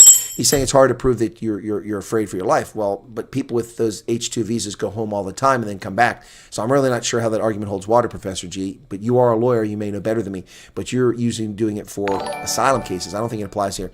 Sean Trey Killine. Did somebody give out a bunch of memberships? No, people are just joining on their own. Thank you so much for that. Wow. Okay, so hang on a second here. So Kai, the great Kai, there's 140 Rand from Bergmeister. Thank you for that. Will there be complications if you're not married but engaged? Yes, because you're not married. You can't bring a person over that's not in your family. If you just have a girlfriend, it doesn't matter if you're engaged. If you want to come over, quit sitting on the fence and being a whatever, Dratsitz or whatever it is. That's, wow, 20 pounds for Houghton. Those are the old ones who are just coming up now. Oh, no, Houghton says, thanks, POTUS and Colonel Chris. You're welcome. Thank you for the 20 pounds. If you're not married, what are you waiting for? What are you waiting for? If you're engaged and you want to come over and get married, then you have a family. That's your call, but I'm just saying that, no, you cannot come over with a fiancé. You have to be married. It's a nuclear family. We had withdraw money from bank. We addressed that one from Stone, 70 Rand. I'm a truck driver. There's 14 Rand from Lizzie Nell. Thank you for that, Lizzie. I'm a truck driver. Does anyone have questions about trucking here? Oh, okay, so Cricket's offering help, $5 US. Thank you for that. Houtman says, Professor G's in the house. Thank you for that. And Kurt Duplessis became a member. Thank you for that. And you're both legends, said Bergmeister. That was that. Now we've had more, so let me refresh the page because they're coming up left and right. I'm going to catch up. My friend from S.A. Bend, Utah, has told if she goes back to visit South Africa, not a U.S. citizen yet, that she won't be allowed back in the U.S. Well, Mongo, that from a statement like that, that's factually incorrect. But you can't go back on holiday. You have to get permission to go back. So that's not an accurate statement. Somebody's lying to you or misleading you because they don't know what they're talking about. Okay. Then we got Gary Carnegie gave 14 Canadian dollars. Court Duplessis, will the kids go to school straight away? Only when the kids will go to, what do you mean only when they're relocated? What does that mean? You're being relocated from South America. You're going to go to school right away. I mean, if school's in session. Lucas Van Royen, thank you for becoming a member. American schools are only in session from September until June normally. So the summer, there's no school. So your kids won't go in school unless they enroll in summer school if you come at this time of year. So I don't understand how to answer the question there. $20 from Vin and B. Thank you for that super sticker. There's Daniel with another $20. Keep up the good work, my fellow American. I hope to see my fellow South Africans here soon. Thank you, Daniel. I appreciate that. Very kind of you. Please spread the word here in the U.S. about my channel and my other channel at Real Chris Wyatt, which I've neglected while I was in South Africa. Lizzie Nell, another 14 Rand. Many questions. What is the frequency of your vids? The frequency of my vids, Eugene von Skalkvik. I have done over 600 videos since January, live streams and prepared videos. I did in South Africa, I did the number the other day, it was about 130 videos in the 30 days I was there, live streams and prepared videos. Neil Peters with $1.99. Thank you for that, Neil. Yeah, so the frequency of my videos, they're all the time. But if you're asking my regular broadcasting for live streams, it's daily. I do 2 streams. Last night I was knackered. I woke up at 11:30, so I didn't do it. I'm doing live streams. Thank you, von Skalkvik, Eugene, 70 Rand. I'm doing live streams every day at 6 p.m. South Africa time for the news, and then at 5:30 in the morning I do, we talk about other things. So that's every day, 7 days a week, unless I'm doing something else. Like, for instance, I was in South Africa. I couldn't keep that schedule. I broadcast as often as I could. Loretta, thank you for 35 Rand super chat. So Tuesday, I'm a judge of elections. I'll be out of the network from 5 a.m. until 11:30 at night. So I won't be here for the election. I won't be doing anything on Tuesday because I can't broadcast when I'm working. Other than that, I'm on twice a day live streams. Deidre Chemesheisen just subscribed. Thank you for that. Here's a bit of extra help with the second bag of all the gifts. Thanks for this interview. 140 Rand Bergmeister. Thank you very much for that. Appreciate it. Hauptmann gave 19 or 20 Rand. Thanks to both of us. Lizzie Nell gave 14, and they just kept coming. Reload the page after that. Lizzie Nell was the last one, and they keep coming in. You guys are very generous today. Thank you so much for that. Lizzie Nell was the last one, so I'm caught up. Okay. Estelle Lundman, thank you for becoming a member. Appreciate that. Oh, there it is, Estelle. Sorry, the cough is really not good. So, Cornet Hrubla became a member. Fight, 70 Rand. Thank you for coming to Gordon's Bay. Hope you enjoyed the Cape. I love Gordon's Bay. Crystal Beach, Harbor Island. The physical therapy that I got there was fantastic. Driving up Sir Lowry's Pass, looking down, back, it was beautiful. Thank you all for subscribing. Rentia Shepard Kruger, YouTube, affidavit getting permission. And Cornet Hrubla, thank you for becoming a member. Helmet Sonnenschein says school is nearly finished here in California. School ends at the end of May. Kids will start mid-August. Yeah, well, Helmet, generally speaking, it's June, and then they start in September, generally speaking. Yes, I graduate high school in mid-May. The rest of the kids in high school graduate at the end of May before Memorial Day. Typically, kids are out of school before Memorial Day, which is last weekend of May, and they come back in end August or early September. Depends on the state. Tony Duvall has become a member. Thank you so much for that. Wow, a lot of people becoming members here. How do I need to wait for the email? What? How do I need to wait for email? That doesn't make any sense. Are you translating in your head from Afrikaans to English? Andre Klassen, thank you for becoming a member.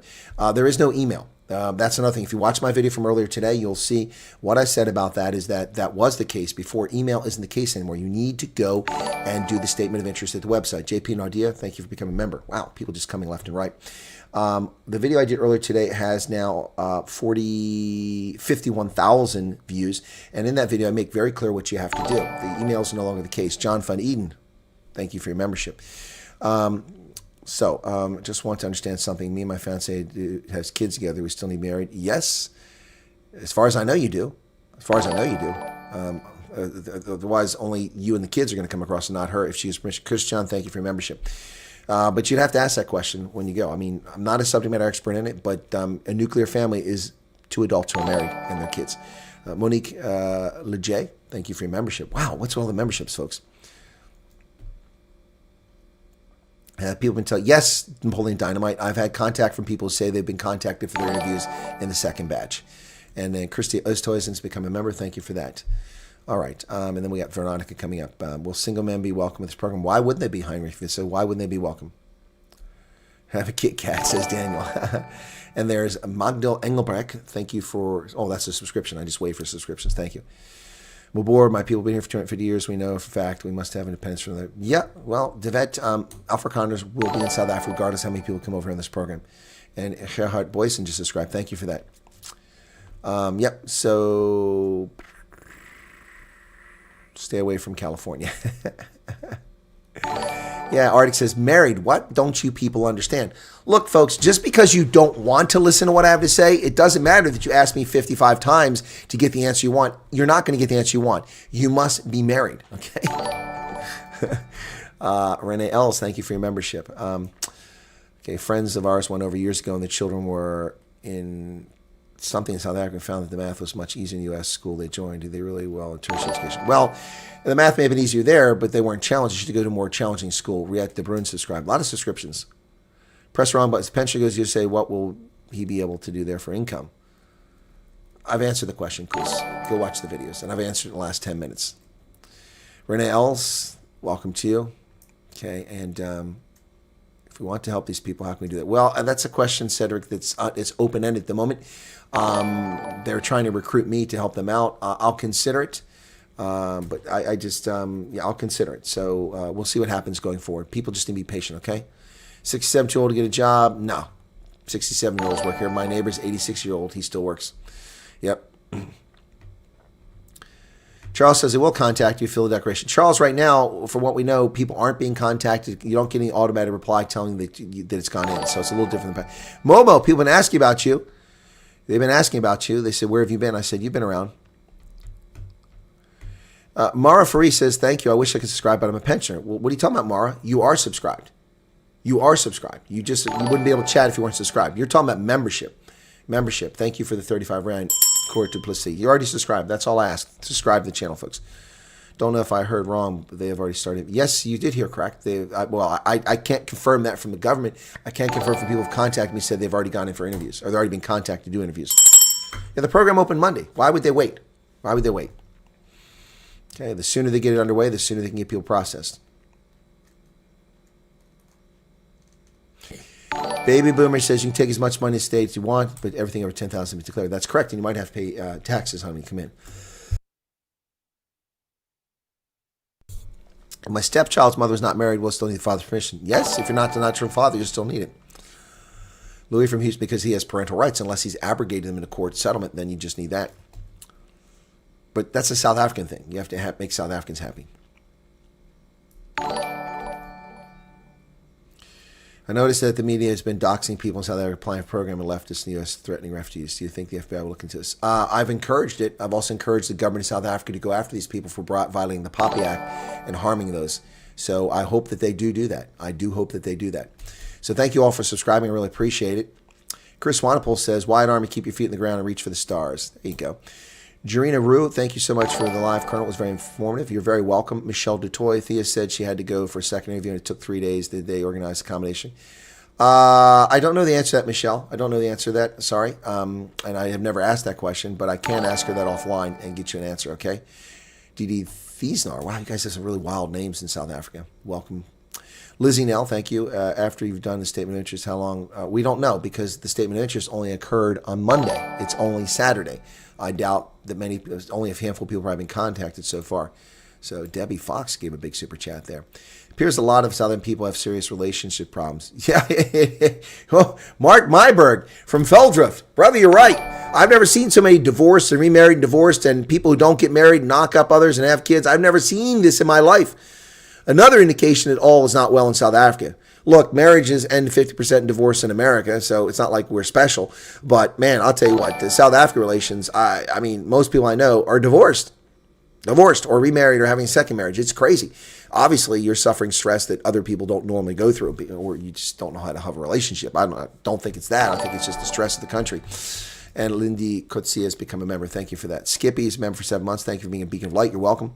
Great interview, says Charmaine Peacock. Good stuff. Remember one thing, God is in control. Well, I hope so. I hope so, because the politicians certainly shouldn't be in control. Getting married home affairs costs 75 rands, basically just the cost of the marriage certificate. Yep. My son's 22, still depend on me. Does Mario Albacini. Kick him out. No, I'm sorry, I'm just kidding. Of course he has to apply for himself. He's an adult. He's an adult. Believe it or not, they send 16,000 young African migrant farmers to America to work for 3 months, and then they come back to Africa, and they're single young men. It's actually 6 months, biz, not 3 months. Does the embassy need volunteers? Nope. They won't take volunteers. Nothing to do with this. Yes, I'm still in Zoom. Otopia, I know that. Why are you saying that? Obviously, I'm still in Zoom. Why? What's the issue here? Busy writing a refugee essay. Interesting. For what? 56. Was not sure that I could. Why would you not qualify, Monique? Why would you not qualify? There's no age limit. Please listen to me, people. Stop the bullshit. There's no age limit. 292. Doesn't matter. Blind, seeing. Doesn't matter. Johan says, I love your program. Ilsa Gibraltar. That's an interesting username. Okay, this caused family drama. This can cause family drama. Yes, it can. Family's going to break up as a consequence of this refugee thing. 60, married, wife 50. Can I further study as a private? Absolutely. Can I take money states? Of course you can take money, Christo Myberg. It's already been answered just before you asked the question right up there. You can bring $10,000 in without taxation. You have to declare everything you transfer. Piece of cake. Helpman 101 gave another £5. Thank you for that. Debbie Fox, 350 Rand. Thank you for that. British Commonwealth countries knew the situation. Of course they did. And they're complicit in it. They're complicit. Companies like Fin Global will help you sort out financial immigration once you're here and settled. They'll call, says Arctic. Well, we think so. What documents do you need? We've covered that before. Look at the previous interview with Thea. She told you what documents you need. I'm not going to go over that again here. Do you perhaps know if we can have pension funds transferred to what? How are you going to transfer your pension funds? Is your pension company based in South Africa and has operations in America? I don't see how that can happen. Or do you mean you liquidate your holdings and transfer it to cash and transfer that? I'm sure you can do that, but I'm not an expert. Raposo Online, thank you for becoming a member. What age limits? There's no age limits. We've answered the question about how they're going to contact you, folks. Please pay attention. No, I don't think you'll be able to do that. You have to be in South Africa for that. What's Garrett Potkeeter says? Oh, I missed that. Okay, Kathleen Anderson, acting coach. Thanks again, Chris. What would we have done without you? Well, you probably would have believed all the cock prodders and nobody would have applied and nobody be coming over and you'd be at wit's end. That's what would happen. And Atish Suku, these are really weird names. Thank you for joining. Okay, the beard's going to go. My husband's 74, I'm 63. Disability will be accepted. Why wouldn't you be accepted if you meet the criteria, Hunley? Age has nothing to do with it. Please listen. Dylan Long, welcome to you. My sister's full of disbelief, doesn't want me to apply for myself and my mom. Well, then that's your sister's problem, Elizabeth. If this is your choice, it's your choice, not hers. Do what you got to do. All right? I think the elderly people are worried about pensions. Well, do you really think your pension's going to last in South Africa, Eric? Thank you for being a member. The ANC passed expropriation without compensation as a test case to then go and raid all your other funds. If they have expropriation without compensation for land, then they'll pass another piece of legislation down the road, expropriation of all property without compensation. Right now, they can't steal your pension fund because they have to give you equitable and just compensation. If they steal R1,000,000 from you, they have to give you R1,000,000. There's no other equitable and just compensation. If they steal land from you, then they steal without compensation your pension fund. It's all going to be gone. Your health insurance, it's all going to be gone. They are in the process, the business of pilfering from South Africans, and that's what they're doing. So if you want to stay there and watch your pension disappear, that's your prerogative.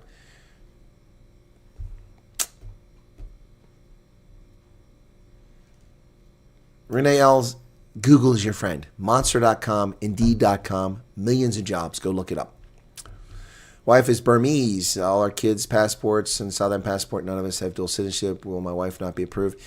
Dude, do you listen to anything I say? Do you listen to anything I say? This is why I get so frustrated with this nonsense. Are you listening to anything I said?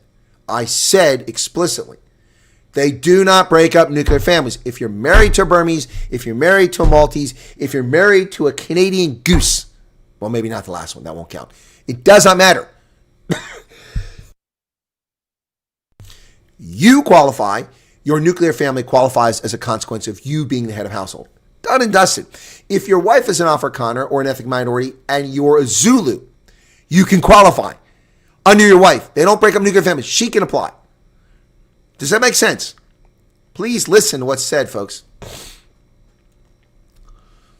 Okay. For many old folks, can we start raising awareness among them? Yeah, tell them. Why not? That's right. They steal the land, then open the door for pensions, shares, and valuables. Exactly. Married, 95, divorced, but still with my husband. What paperwork required? We have 2 minor kids. It will accompany us. Well, you have to have your marriage license, your divorce license, but I'm not. You and your husband have to apply separately. One of you can apply for the minor kids, whoever has custody, or however you're going to do that, or just get remarried. Why'd you get divorced? Unless it was for business purposes, get remarried. There are many old folks. Okay, I already got that. Spot on, Colonel. Spot on. The cancer is going to take all. Exactly. What's with the sweating stuff, Sai and Arctic? What are you guys getting angry because people were asking stupid questions? We missed your meeting and greet here in KZN. Hope you. Okay, sorry, Corne. In KZN, I had a meet and greet in Howick. I had a meet and greet in Durban, and I had a meet and greet in Bolito. I did 3 of them. Samantha says, thanks, Dan. Chris, you're welcome. There's the Wills giving the embassy website. South African ship is sinking fast now. Gareth Jordan, thank you for subscribing. Nola Buckerfield, what an interesting name. Raposo Online gave 140 Rand. Thank you for that super chat. You ever shave that beard, you won't be recognized. Yeah, there you go. Yeah, Doretta, people don't listen. It gets really annoying, doesn't it? It really does get annoying. I know my regular viewers get tired of it. And Jan van Driel just gave the link. Okay, you ever shave? Okay. Just hope I don't miss the call and then lose my opportunity. Daniel, do you think they're really going to call you one time when your life's in jeopardy and give up? Just, come on, be serious here.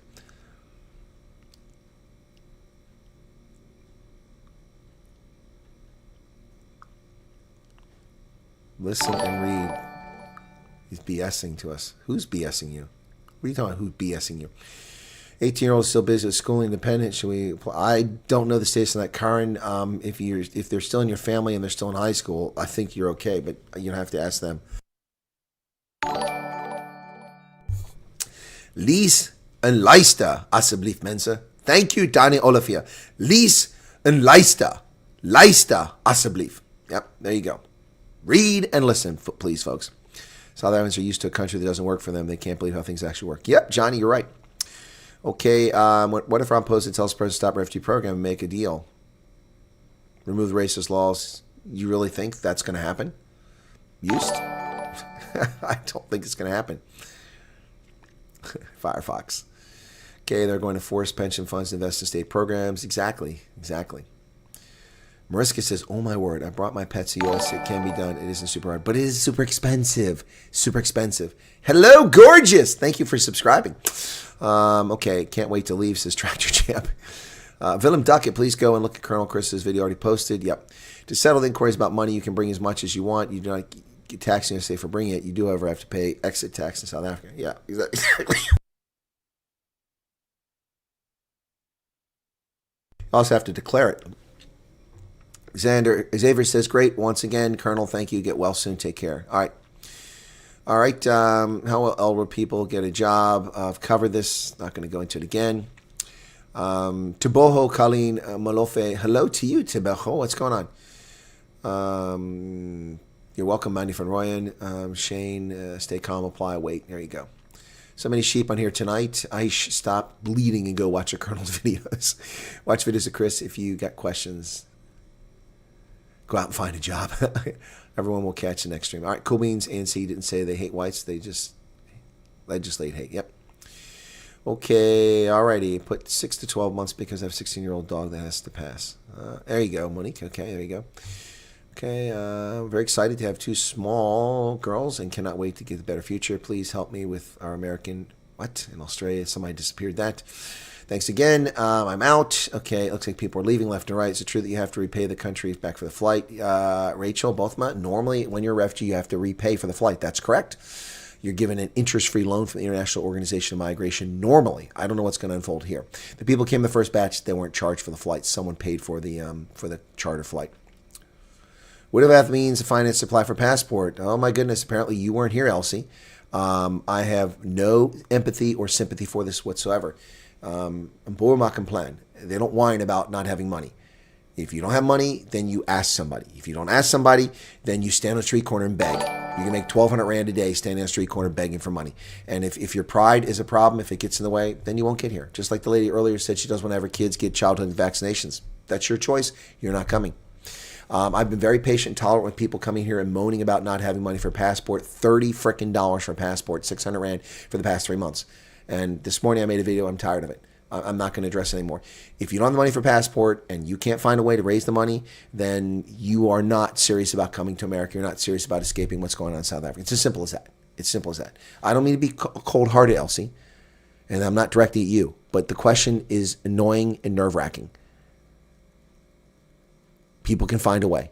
Back a buddy. Don't buy airtime. Don't smoke cigarettes. Don't drink Casa Lager. Don't do something, sell something unimportant in your life, and you raise the money. 600 Rand is not very much money. I don't care how poor you are. It's not much money. Not directed at you, Elsie. Thank you for your question. It's something everybody had to hear. Colonel, I know someone who's asking if you're married. Well, okay, Glenn Marie, that's nice. I know lots of people ask if I'm married.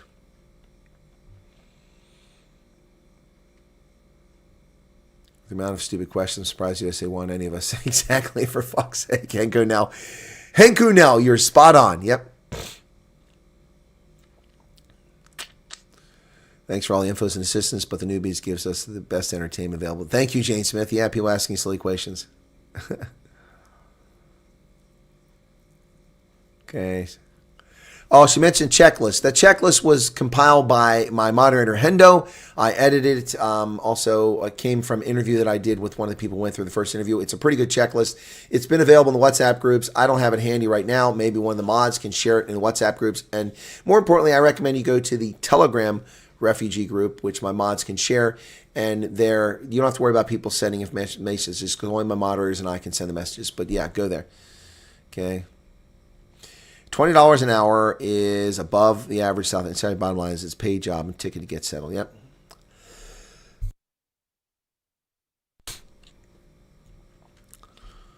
Okay. Jobless African finds thousands go to exactly. Yeah, U.S. universities. We see lots of South Africans go to U.S. universities. The International SPCA is a program to assist refugees with pets. I didn't know that. Fight. There you go. SPCA, Society for Prevention of Cruelty to Animals. Okay. There is no general ballpark for the pets. I've already told you what I paid for my 2 cats. To send them from the United States to South Africa cost me $5,800 in 2008. $5,800 in 2008. Today, $5,800 would be about 120,000 Rand to send 2 freaking cats to Botswana. You do the math. That's 2008, nearly 20 years ago. Both those cats have perished since then. One lived to be 23, the other lived to be 11. The one that was 11 was a stray, adopted off the street.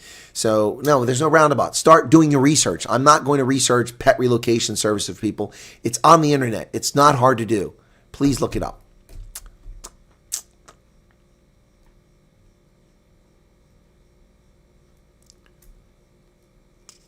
Dwayne wants to know the state of reporting. Well, it's all over the news here. Suddenly, everybody from Megyn Kelly to Crowder to Joe Rogan are all experts on South Africa. They don't know squat about South Africa, but they're all experts, and everybody's watching them instead of tuning in to hear where they get the facts.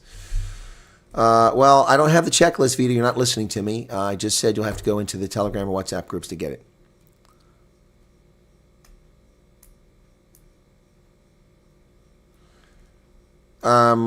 What do you mean you block my mods, Monica? It doesn't make any sense. How do you block my mods? Okay. All right, folks, that's going to it. The Super Chats have wrapped themselves up. We're down to 2,400 people currently here, 4,301 likes, 40,000 people tuned in the course of this, okay? I don't know if we're going to win the Rugby World Cup. It'd be nice, but I doubt it. So, pets cost about $8,000 per pet. No, they don't. You're smoking crack cocaine. They're not $8,000 per pet. There's no way it costs 8,000 Rand per pet. No way that's true. How is that even possibly true? That's 4,000. That's 8,000. That's $400. There's no way. No way. No way. Who pissed the colonel off? Well, you're pissing me off by saying stupid things like that. They all speak the South African, but Chris, you know South African. Exactly. Troy says, oh, good God. Again, folks, why are you coming in here 2 hours into a broadcast for a question that's been answered 35 times? It's very unfair and rude. All right. No, Niagara. Broad can't advise you the company because no such company exists. That's nonsense. 8,000 Rand. Yeah, 80,000 perhaps, not 8,000. No, I think some of this is trolling going too. So, all right, we're going to wrap it up here, folks. Be sure to hit the like button. Thanks for tuning in. My thanks to my guest, Thea. I do have to do an interview in less than an hour. I'm being interviewed, and then later tonight, I'm doing an interview with another group of refugees, okay?